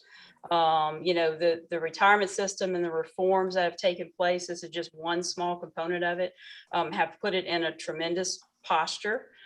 Some tough decisions, great work by legislators related to it dating back to 2009. So overall, very good outcomes from the cost perspective, certainly. And the other piece is we're not alone. This is not Louisiana's not out there making these changes to benefit structures. We look very similar to our neighboring states. I think it's probably important, and you'll probably agree that we don't diverge too much from those neighboring states. So if you go to the next slide, this takes a look at some of the changes that we've seen. Texas, Arkansas, Mississippi, and Alabama, and what they look like in terms of the retirement programs that they offer. You'll see we went up from 60 to 62. Texas has a 5 at 65. They went up with their rule of 80, which is when you combine, many of you may be aware of the federal government system. It's when you combine your age and your service credit, you get to 80 with a minimum age of 62. So Texas took that up to 62. Arkansas and Mississippi, you will see still have that any age at 28 years and 30 years respectively. A few changes there. And then Alabama, much like Louisiana, has gone up to 62. So this is definitely a trend. The next slide shows a few other recent developments, what we're seeing nationally in terms of changes to defined benefit plans, increasing employee contributions, increasing that average salary use, which is one thing we've done, reducing the accrual factor. Fortunately, we have not done that, raising the retirement eligibility age, the years of service requirement, and then eliminating COLAs. So Louisiana is not alone in terms of some of those changes. So I'm gonna kind of take a pause there because I think return to work is next. If you'd like me to answer any questions or go back to any of those slides, I'm happy to do so. Question on this is great information. Thank you so much. You said you were trying to figure out if you could do data on returns. I'm also curious about data on who left but did not withdraw. So is that information that is readily available? How long do you think it would take you to get your Yeah. arms around that? Yeah, we can probably run some data to look at, it would basically be our inactive members and Okay. who's out there in terms of our inactive member. Now, what we, tracking who came back, may be a bit of a longer process. Okay. And I don't know what, and that may be a question for M, what the PEP data may show related to returns. I mean, that may be a, and I don't know if you mix in certification with that as well. I guess that would be my question too. Is that something that the department has looked at? I can look into that. That would be an interesting poll. I'm not sure, Kathy, but I can look into it. Thank you. Other questions? I'm curious if you have any way of knowing how many members in TRSL are affected by the Social Security rules. We have that data as Louisiana as a total. I don't have it at my fingertips, but we do have some WEP and GPO data that we're happy to share, in terms of the impact on Louisiana. Yeah, I definitely think that's something that plays into it. Many teachers and even paras have additional jobs that allow them to pay into Social Security and achieve enough quarters to be eligible, but then they're penalized in the end. So yeah, that's definitely a hot topic for the states that do not participate in Social Security. And when you see that, the average years of service at retirement at 23 years, particularly in today's society, chances are they are having some other form of employment in the private sector. Other questions, comments? Okay, then I'll move on to return to work. And this is a topic that in our world gets a lot of attention. Since 2010, and I'll talk about the various changes, and I'm going to do it at a high level because this can get very, very detailed in terms of return to work and the various provisions that come into play. I'll speak to the most recent one for sure. We have had probably only 2 sessions since 2010 that we have not had return to work legislation. It's very much a topic of a lot of interest related to it. So, in the policy issue, the policy issue with return to work on the retirement side and really the plan sponsor side, which is the state of Louisiana, is whether or not you want someone to be able to return to work and receive both a retirement benefit as well as a salary, basically receive a salary as they return to work without any impact on their retirement benefit. And another important note is anytime there is a change to the retirement law that would allow someone to receive a benefit that they otherwise would not be able to receive, creates a cost in a couple of different ways. There can be and depending upon the provision, sometimes a direct cost when you compare one provision to the other, and then kind of an underlying actuarial cost, which looks at retirement patterns and certain assumptions. So it can impact it on really both fronts. So I'm going to jump, and again, we included a lot of information about return to work, so you will see kind of the history of it and those types of things. I'm not going to go through in detail because it is quite a bit of slides. So if you go to the next slide, just to kind of give you an overview of where we've come. So before 2000, so there's about every 10 years, there seems to be a cycle and a change in return to work. So before 2001, the law looked much like it looked in 2010 or just before 2020. There were a lot of different provisions that in order for you to as a TRSL retiree, return to work with a TRSL employer, you had to meet one of those requirements. There were some earnings limits, there were some shortage provisions, a full array of laws related to, or provisions related to it. Then 2001 came around, and the first really significant change, and that law was very simple. You could return to work without an impact on your benefit with a 12-month waiting period. And you were good to go, working and receiving a benefit, full salary, full benefit. 2010 then had another set of changes, which went back to what it looked like prior to 2001, and came up with criteria that you had to meet in order to return to work without having an impact on your benefit. Created some critical shortage, had some provisions with earnings limits. And over the course of the 10 years that followed 2010, that's why I say we had legislation every year, a little bit would be added, and it would be opened up a little bit more for a particular category of teacher, or depending upon what it was, whether it was a sub, whether it was adjunct professor, adding to earnings limits, just a number of different changes. So that's where we were in 2010. If you go to the next slide, and I'm not necessarily completely following. So in 2020, we saw another big change where it went from, instead of having to meet a category, one of two simple options. Anyone could come back and receive 25% of their final average comp, the equivalent of that, without any sort of impact on their retirement benefit. And then the other option was that you could come back into active service. And if you did that, your benefit would be suspended, and then you would start accruing a supplemental benefit. So it wouldn't be added to your original 20 or 25 years or whatever it may be. It would be a supplemental benefit that it would be calculated just based upon those years where you returned. So if you go to the next slide, I'm going to skip through this. This is, again, information for you all. So right now, when we are looking, and when districts are looking at hiring a retiree, they determine, are they in the 2010 group or in the 2020 group?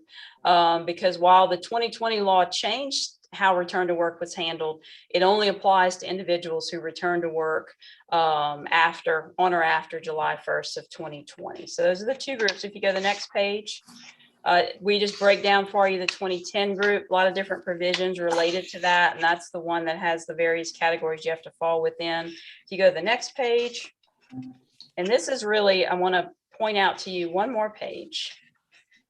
Okay, so some of the data, and this I think will be interesting to you, and may be a contributor to a certain extent of some of the gaps that return to work maybe filled years ago in terms of teacher positions. So you'll see, and we broke this down between K-12 and total. So in 2010, just before the law changed, there were 6,857 retirees returning to work. And you see the gradual reduction in 2015. There were 4,500. In 2020, we've now got 3,600 retirees returning to work. And part of what likely attributes to this, a couple of things. One, with the 2010 law, it did grandfather anyone who had already retired. So there were people in that group post 2010 that could continue to do what they were doing. So if they wanted to go back to work, it was a 12-month waiting period. They could go back without any impact. As you can imagine, and then anyone that came in that returned to work retired after that 2010 date, that group then had to meet all this various criteria. So as your grandfather group retired for real, that was a group that became less available. And then as the 2010 group rolled in, they had to meet one of the criteria, meet a position. Like I said, it's various provisions that I'm not going to go through each with you in order to be able to return to work. So that may have contributed to the reduction. And we don't know how the 2020 law is going to play out, and how many teachers may decide if they truly want to go back and get a supplemental benefit, basically, or just go back for that 25%. So that, I thought this would be an interesting piece of data.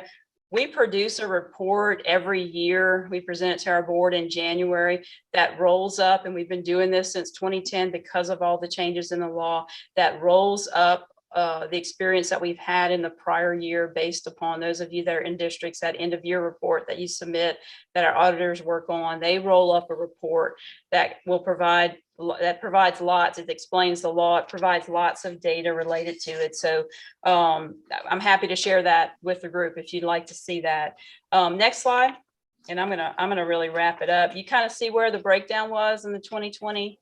From 2020, most of those are in subs, about 43%, about 22% in teacher positions. If you go to the next slide. And this is interesting, and this goes to what I said before about the overall reduction, 46%, 13% just from 19 to 20 in that grandfather group. Those are people that are retiring for real. We did see some increased usage in critical shortage, which is an option with the 2010 group. And then some decreases in subs. One more slide. Average time worked.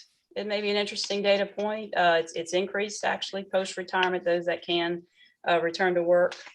And then the next two slides are really just breaking down that 2020 law, which I don't know that I'm not gonna go through that with this group, but it does provide you with the information. Now, I think the question with return to work is, I don't know that it's gonna solve the problem of recruitment and retention. And, the question may be, does it provide short-term relief if it can be utilized? Does it provide short-term relief? But really from a, longevity perspective, I don't know that it's going to solve the getting new teachers into the profession or retaining those that you have that haven't yet retired. And of course, as our retirement age goes up, in that group, you may have people that aren't actually retiring until 60 and may not, want to return to the classroom. Okay, that's all I have on return to work, unless anybody has any questions. Thank you so much. Questions? I have a question. All right, Mike Fogg, then Bruce. I was wondering if, we're looking at the numbers. We're seeing a decline in the number of people coming out of colleges and universities. We're seeing an increase in the number of people leaving the teaching profession. So can there be any consideration to some type of tiered approach for retirees based on their salary? Because you have some retirees that their salary is not very much. But when you put a limitation on what they can earn, it's not worth it. So I was wondering if there could be some consideration for some type of tiered structure to help us through this teacher shortage. Catherine, has there been any conversation about that? So there's always a lot of conversation around return to work. I don't know if there have been any specific proposed plans related to helping, fill the gaps. But Mike, one of the things when we talk about earnings limit, one of the changes that were made with this 2020 law is that the earnings limit is now based upon final average compensation and not benefit. So for so basically anyone can return. Now it's only 25%, which may not help in all respects, but it's of the final average comp. So that's your highest 3 years of salary. So one of the changes with the 2020 law was that teachers can earn more, retirees can earn more when they go back to work.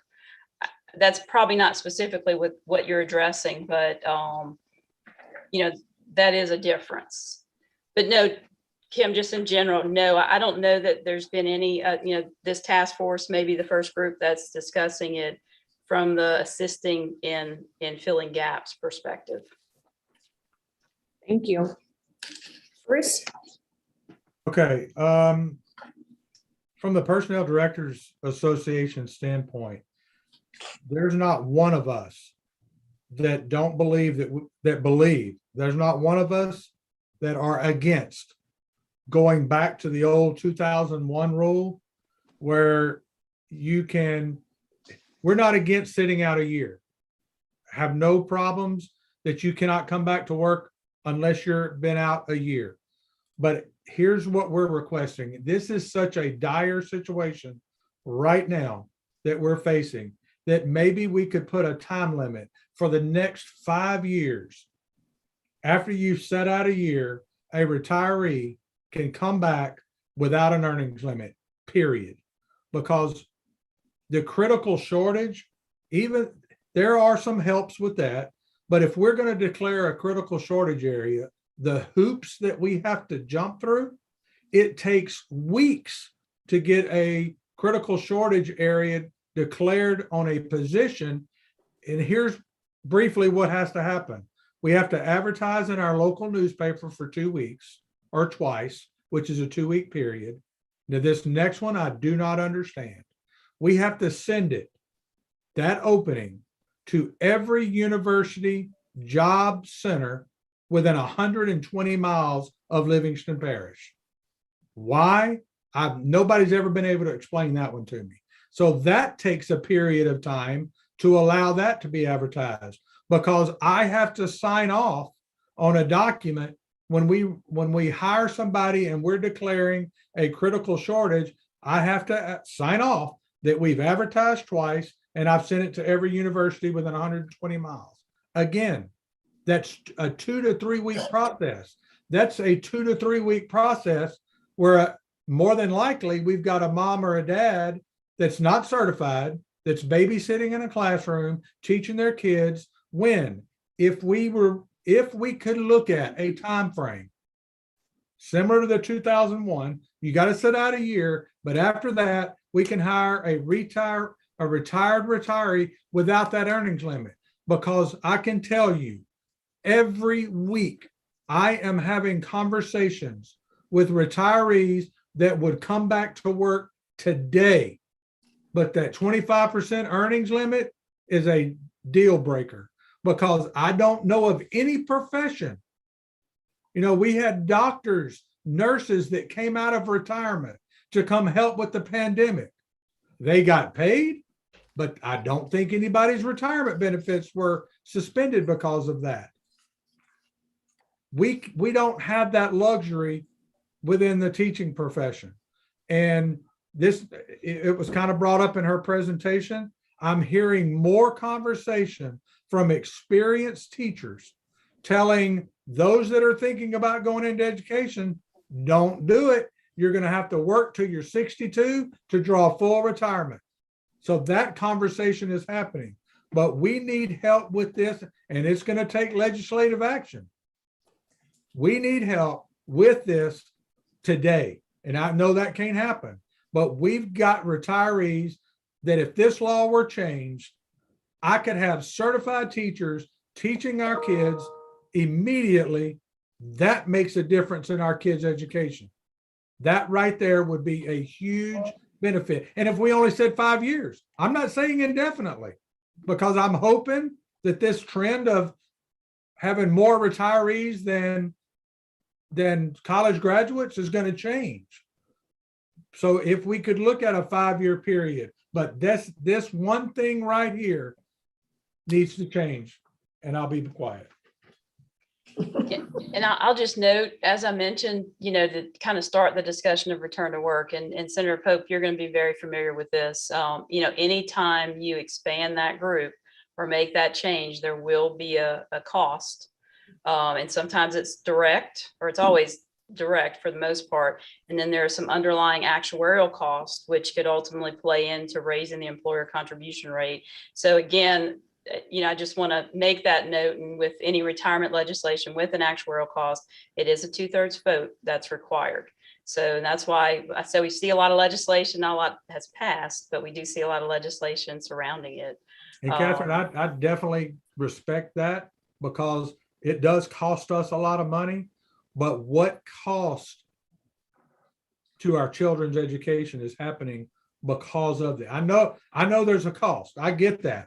But our kids are suffering right now because I have to have a mom or a dad when I could have a retired teacher walk into a classroom right now today and teach a chemistry class, and those kids would learn. So I think that cost outweighs the other. That's a Bruce Chafin opinion right there. Senator Pope? Any comment on that? The No, I legislative think you're discussion? absolutely correct. Thank you for inviting me to have that conversation. You know, retirement is a huge issue. And we go back to recruiting and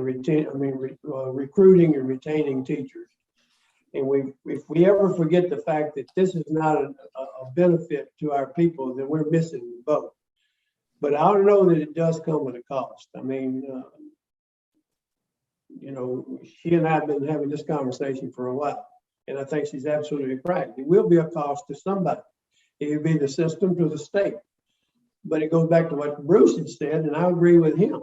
What is the value of an education for a student, as opposed to the cost to a system or a group of systems to get that benefit? I mean, that's the problem with legislators and what they have to weigh every day. And it's a balancing act. But retirement is huge for us. And I'm gonna tell you, it is a very, very, been on both sides of the fence. It is a tool to recruit people and also to help retain those that want to stay in the system, which I think we're losing every day. Do you have a sense, Senator, of potential appetite for an emergency intervention, as Bruce mentioned? I haven't had that conversation with Bruce. I think it's a novel idea. I've not explored it myself, and I'd like to have some time to see what the pros and cons on that would be.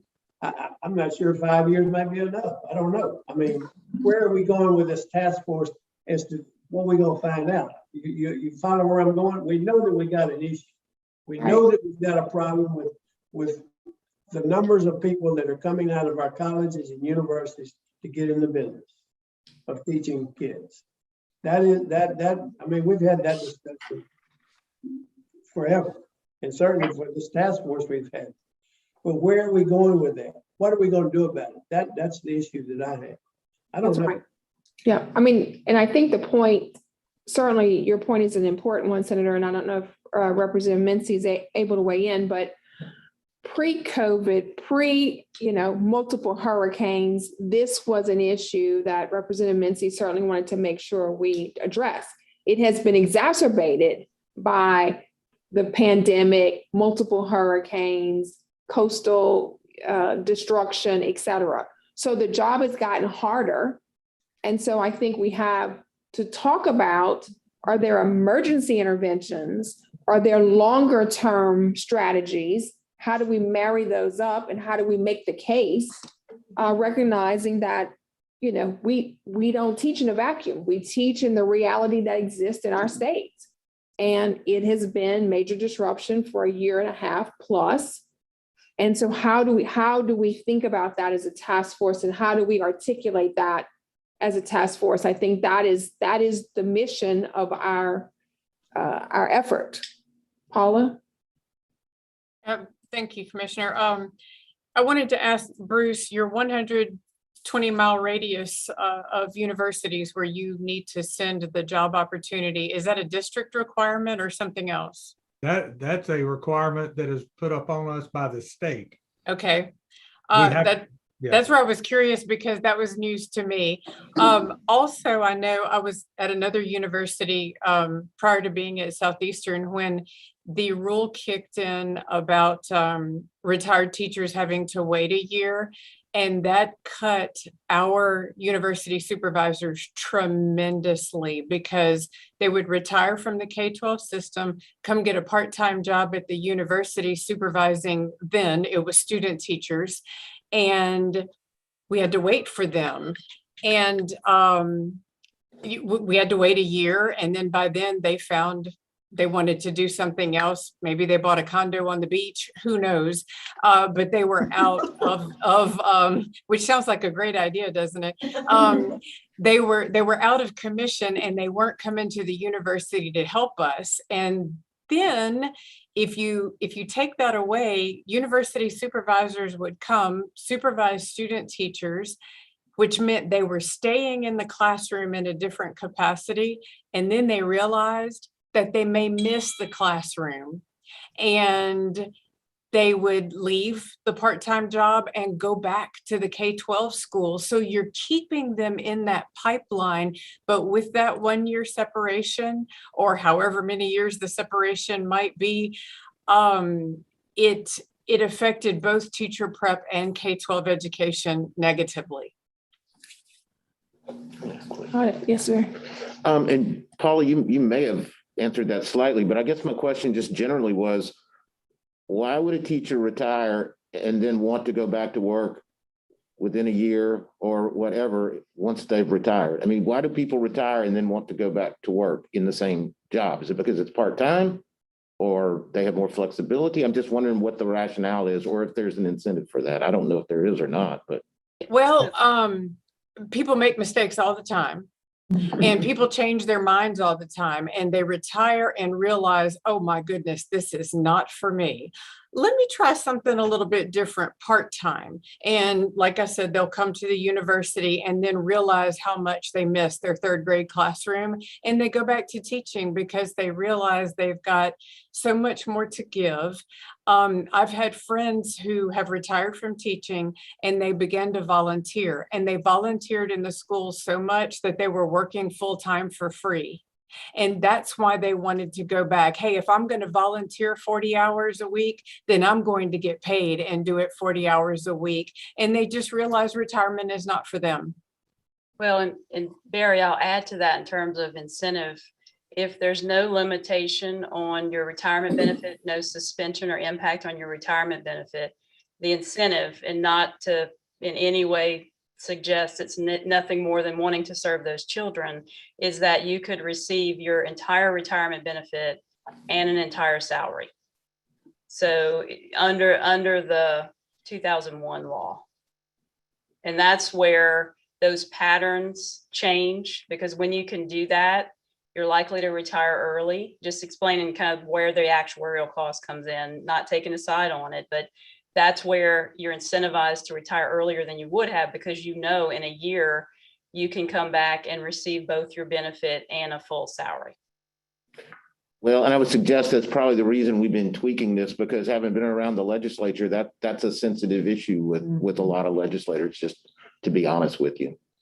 It's just, can I be very candid? Sure. I have a problem with being candid. Y'all realize that, don't you? And Catherine, let me just say this. Am I correct in saying that the educational community is the only one that has this? Don't other retirement systems, don't the other retirement systems other than school employees have the same, I mean, the opportunity to come back? I mean, I'm not picking on They do. I can speak to lasers. I have no problem with that. We need those people. But we also need people in the classroom. Right. Lasers has a 50%. You can come back and receive 50% of the equivalent of your benefit and salary before your benefit would be suspended. And I believe they have 4 different options. But I also think one is similar to our option 2 under the 2020 law, which is to suspend your benefit and regain active membership. So most systems have some type of restriction.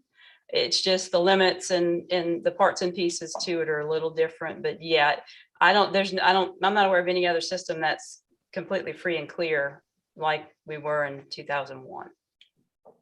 Well, I guess just from a logical thing. Administration, but people that work in the administration, they leave today, they come back tomorrow. That work in the state administration that we have, and I like that administration. I'm not putting it down. I mean, that's been that way forever, and I'm not suggesting we need to change it. I'm just saying that they can do that. Yeah, they can do that if they go into a different system, but otherwise they may be suspending their benefit, because otherwise, and on the state level, it's lasers is a 50%. If they go into a different retirement system, that's a whole different conversation. Yeah. Barry? No, I was just going to say, it just seems to me, well, one of those options you just mentioned is if you retire and you decide you want to come back, wouldn't you be able to just come back, not receive your benefit, go back into the system if you want to, like it was a pause, long as you're not getting the benefit, or is that not what people want to do? I mean, if I'm working for the state and I quit for 5 years and I come back, I can still have my stuff in the retirement system, right? And I can still continue. It's just a question of whether I retire.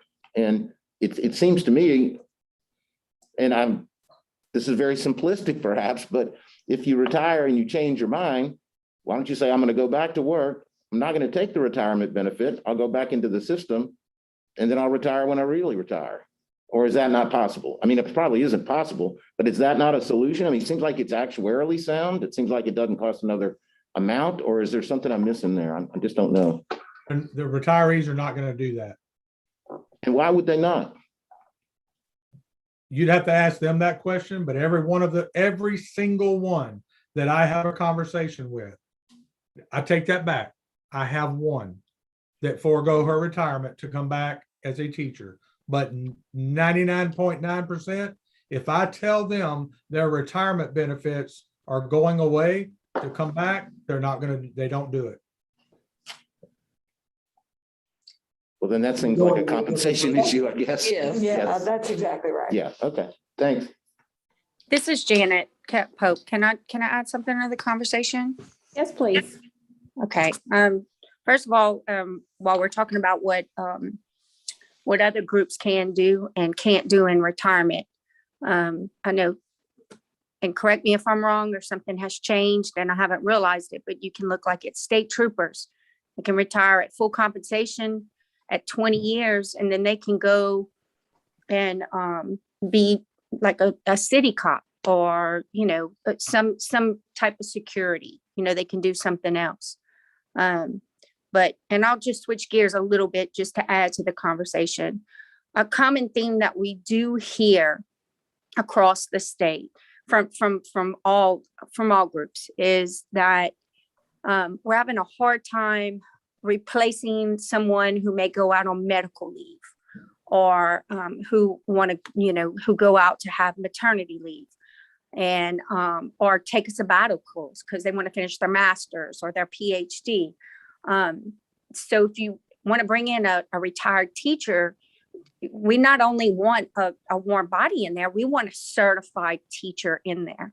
And so if we're going to look at some possible changes, maybe looking at the 25% would be a good start as far as time and exceptions for the medical leave or maternity leave, sabbatical for a retired certified teacher. The other one too that someone raised earlier that was a great idea. Again, I'm telling my age, but back with student teaching, and I'm an advocate for us to go back to the way we did student teaching, and working with the retired teachers in our university. It worked, and there were great mentors, and it didn't put a stress on our central office staff, our teachers that are in the classroom and mentoring. As a matter of fact, again, telling my age, back then, you had someone from the university that assisted you with your student teaching who also worked with your mentor teacher at the school. And it worked. So we're currently burning out our teacher mentors that are working as a classroom teacher, and they're probably doing extra classes to get their master's and their PhD too. And on top of that, they're mentoring 1, 2, or 3 teachers. And I'm just going to add for really $1,000 a year. So I think starting with baby steps and small steps, again, the common theme is to maybe get past that 25% and maybe figure out, Catherine, maybe you would know what that percentage would be for us to get retired teachers who just want to come and take a sabbatical leave in the fall. Because in the spring, they want to go see their grandbabies in Florida. Just more than 25% would be a right first step moving forward. Just my 2 cents, like Bruce says. Thank you. Thank you. Other questions, comments? I like, Dr. Pope, thank you for making the comment about comparisons of other retirement systems in Louisiana and what does it look like. I do think that it would be important for us to get our arms around that, whether it's state police retirement, lasers, just how do we piece and parcel out what are the barriers or the hoops that you have to jump through or reductions, and how does that impact where we are? Because there's no doubt that we've got to talk about some emergency interventions as we also build the plane to think about how do we systemically improve what we're doing in terms of the number of teachers, certified teachers in the classroom. Yeah, and I think part of it too, I mean, and we hadn't talked about this, but obviously there is concern in the legislature about the UAL, the liability in there. And so everything, it just seems to me in more recent years has been done to try and tweak things, mostly in ways, well, as was said, to cut some costs. That was certainly a part of it. But the other part is to make sure that we're not adding any liability to a system that's already got a ton of liability. I don't need to tell anybody in here that we are paying millions and millions of dollars to deal with the liabilities that we have created over time. And others will tell you that we are creating other liabilities in our systems as we go forward. And there's a desire to make sure that doesn't happen.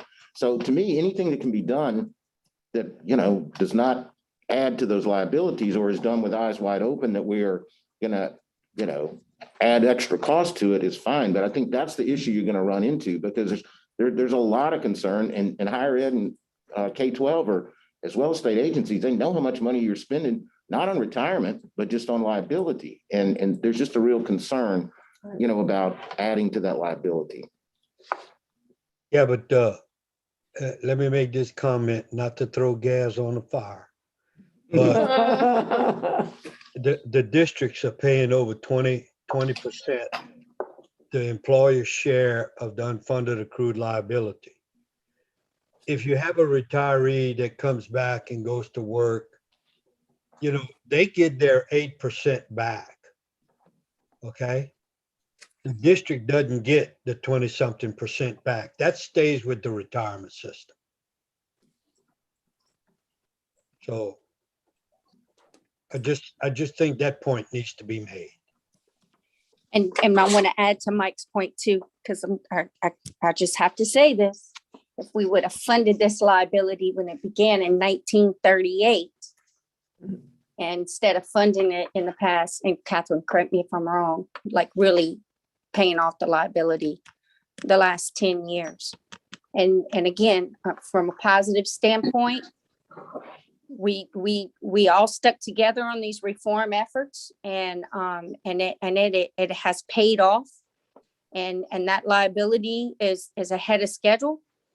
And it's again, Catherine, correct me if I'm wrong, that part of that liability that should have began funding in 1938 will be paid off in 2029, 8 more years. Yeah, no, it's not exactly the topic, but there is a tremendous amount of good news from the retirement side. The reforms that began back in 2009 to consolidate debt, to direct excess, interest earnings to the debt have put us in a tremendous posture. And going forward, we see nothing but continued reductions in that debt, getting to 2029 to pay off the IUAL. Then another big milestone in 2039. We had a 35.7% return this year. You're going to see some amazing things in our valuation, which will be presented in a couple of weeks. So very good news on that liability front. But yes, it is. The state has chosen to pay the UAL as a percentage of payroll. That's the way it pays it. And as a result of that, that's flowing through the school districts. But yes, Janet, you are correct. Much better shape than if we were having this discussion 12 years ago. Yep. And, again, it's kudos to everybody working together and taking the brunt on the front end. And, but again, we need to do something and really concentrate to work on this. And it just may be, kind of like the dual enrollment task force and other task force, just taking a small bite at the apple, little by little.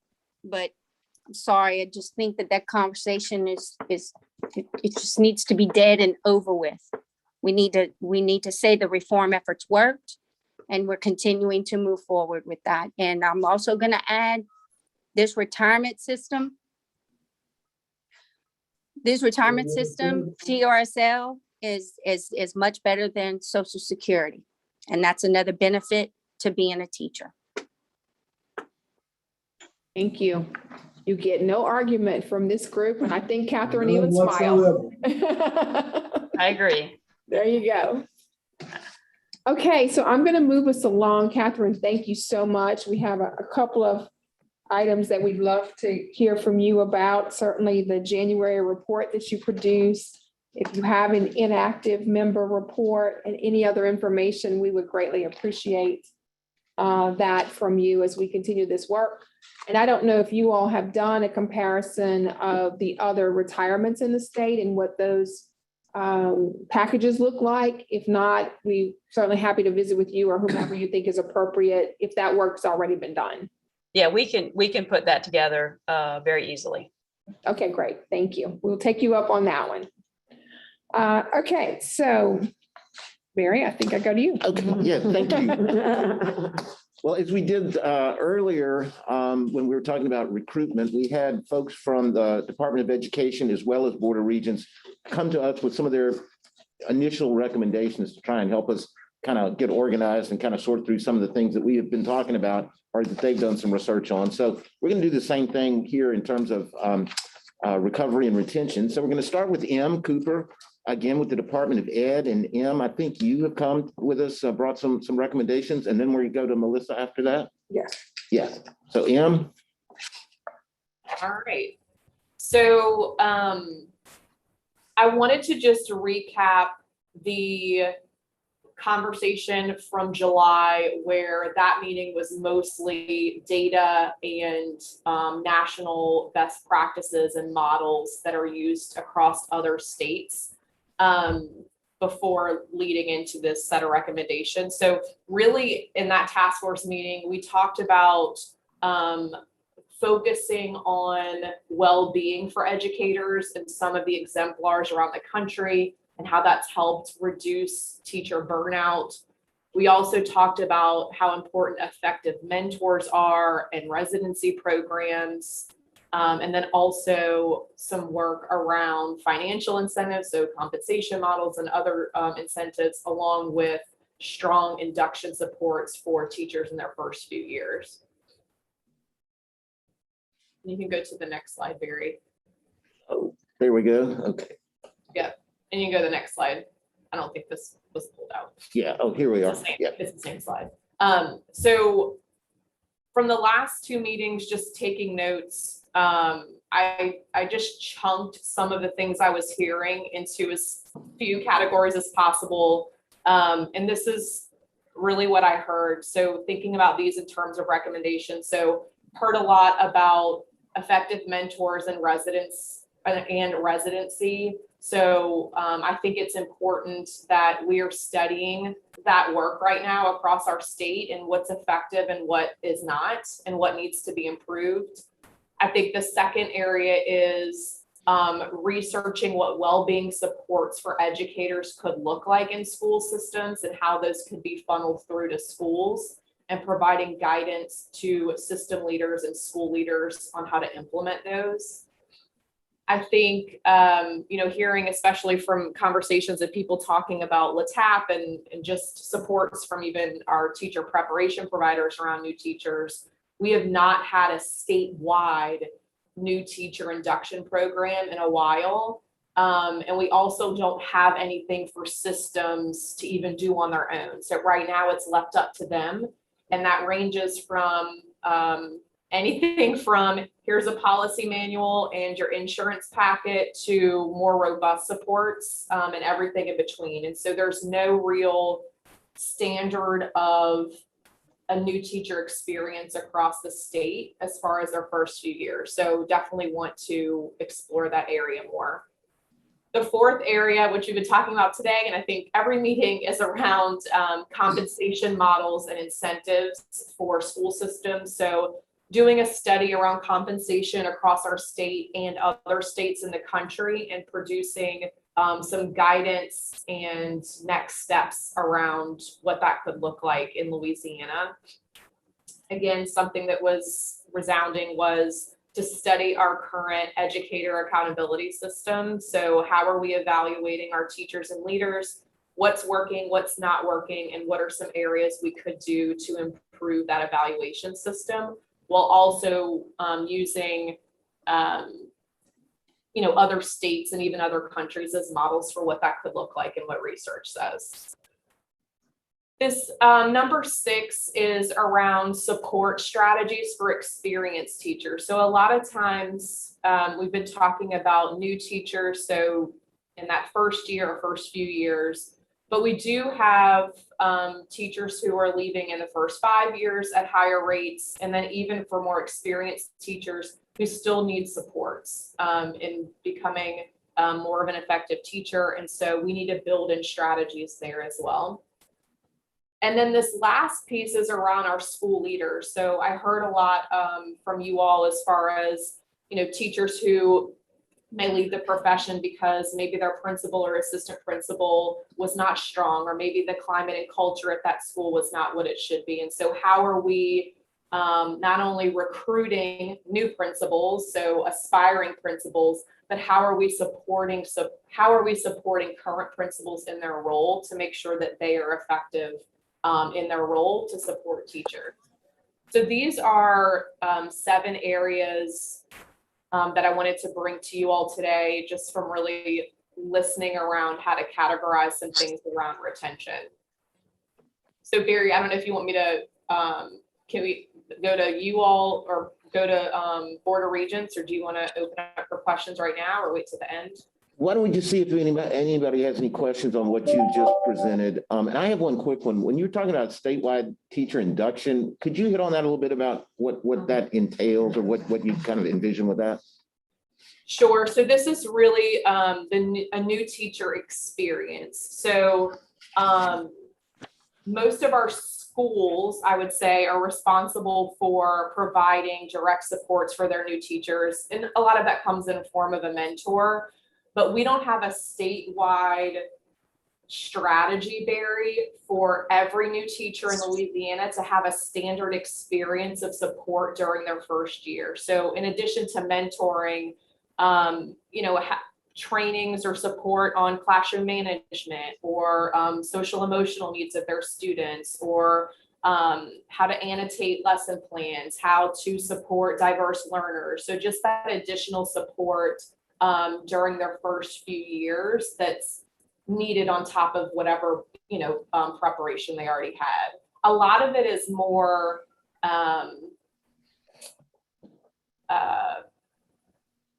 like emotional support types of things. So like talking with another teacher about experiences in their classroom, how they handled things, struggles they're going through, just really that collaboration and connection with another person to help them through that first year, which is typically the most difficult. Oh, that sounds great. Any other questions? Well, then, hearing none, Melissa, do you want to take us through some of the Board of Regents recommendations? Absolutely. Thank you, Mary. We have 5 recommendations for recovery and retention. Our first recommendation is to differentiate teaching as a career, offering advancement opportunities that encourage teachers to remain in the classroom. Research has shown that educators who discover new teaching strategies through professional development are able to go back to the classroom and make changes to their lecture styles and curricula to better suit their needs of their students. This has essentially created a 3.5 to 4 year extension for the staying teacher pool.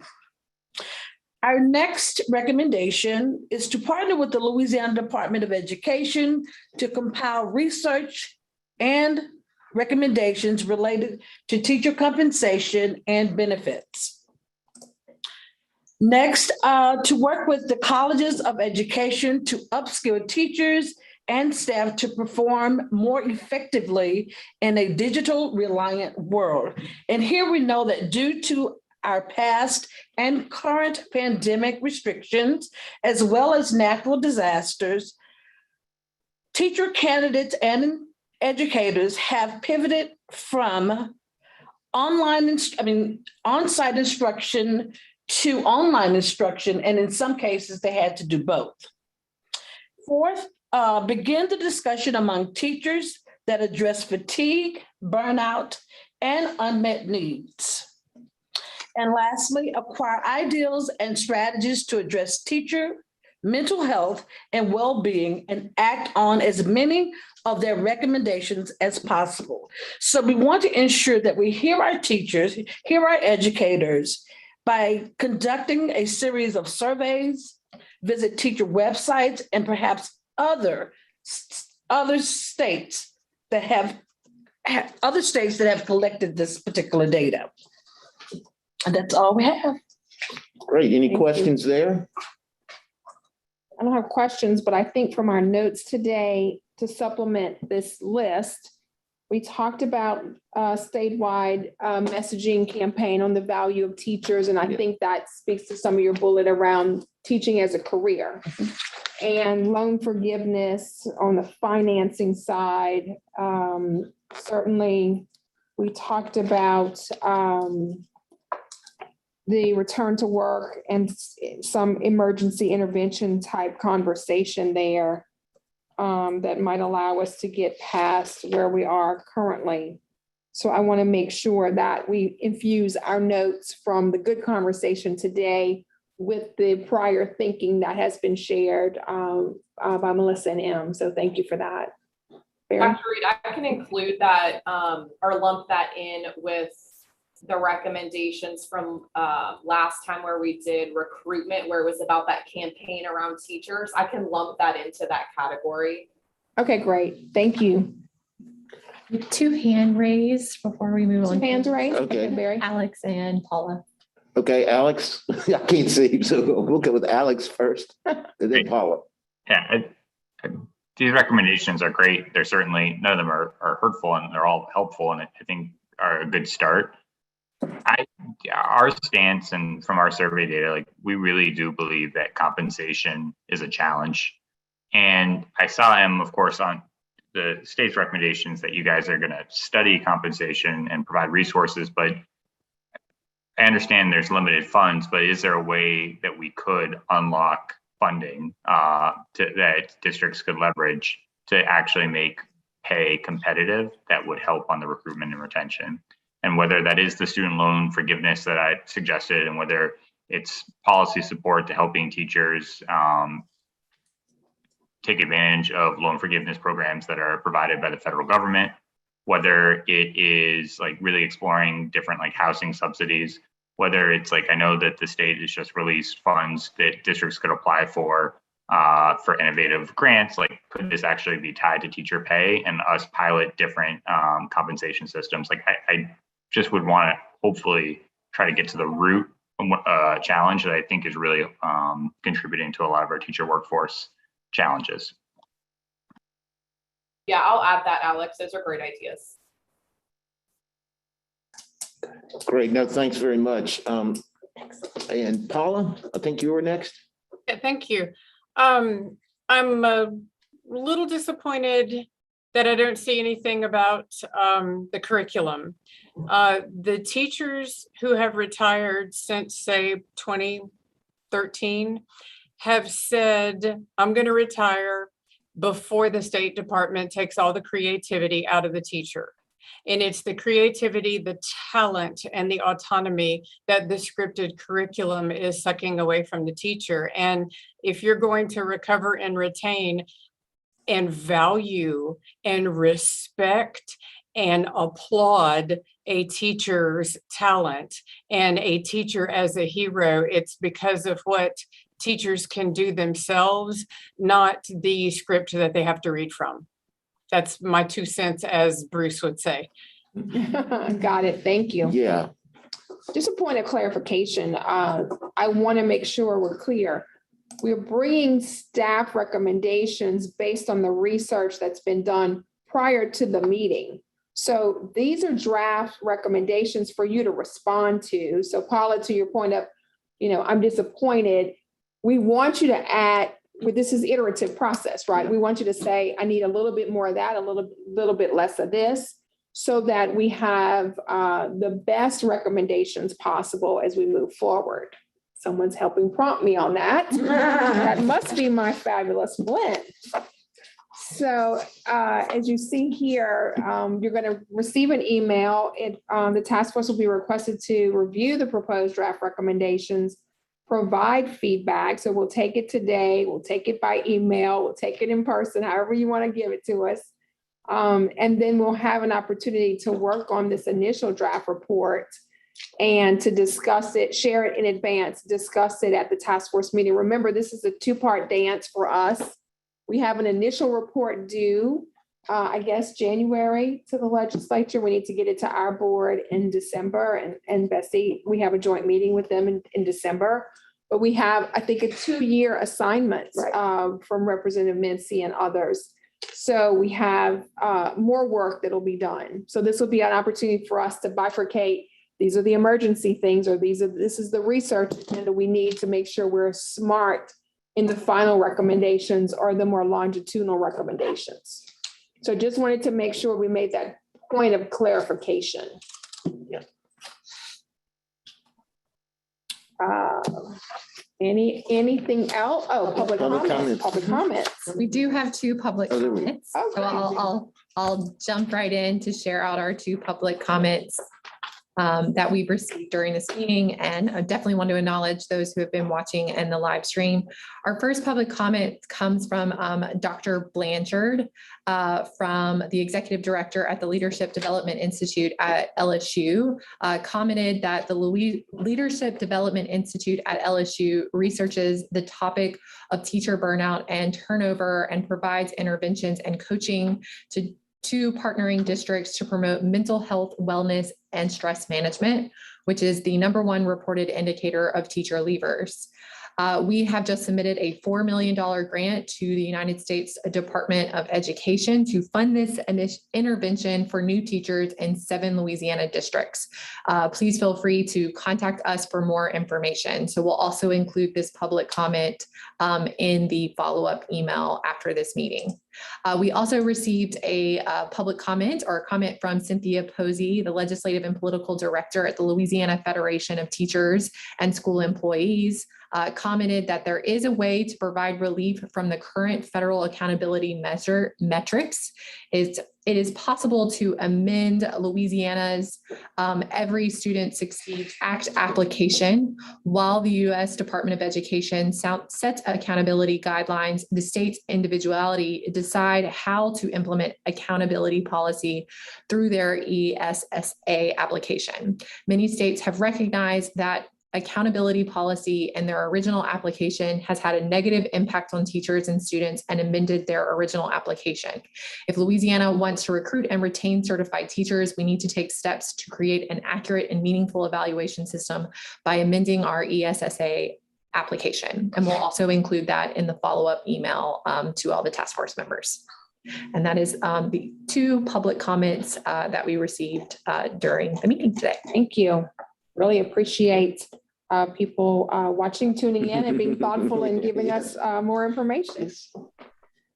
Okay, let's see, time check. We're just about at time. Are there any other questions or comments from the task force? Thank you for your Okay, service. thank you for your service, sir. We're all in this together. I Yes. appreciate that. Yes, yes. Okay, so with no further comments, I'll certainly ask for a motion to adjourn the meeting. So move. All right, we have a motion and second. All right. Okay, so thank you so much. With the motion second, we are adjourned and we are grateful. So to everyone, take good care and we'll look forward to our next meeting is November 16th. 2021, 1 to 3:30. So we will be working. Don't forget the emails coming to you. Please weigh in on the recommendations And we hope you have a great afternoon. Thanks again. Thanks, you guys. Thank you. Thank you.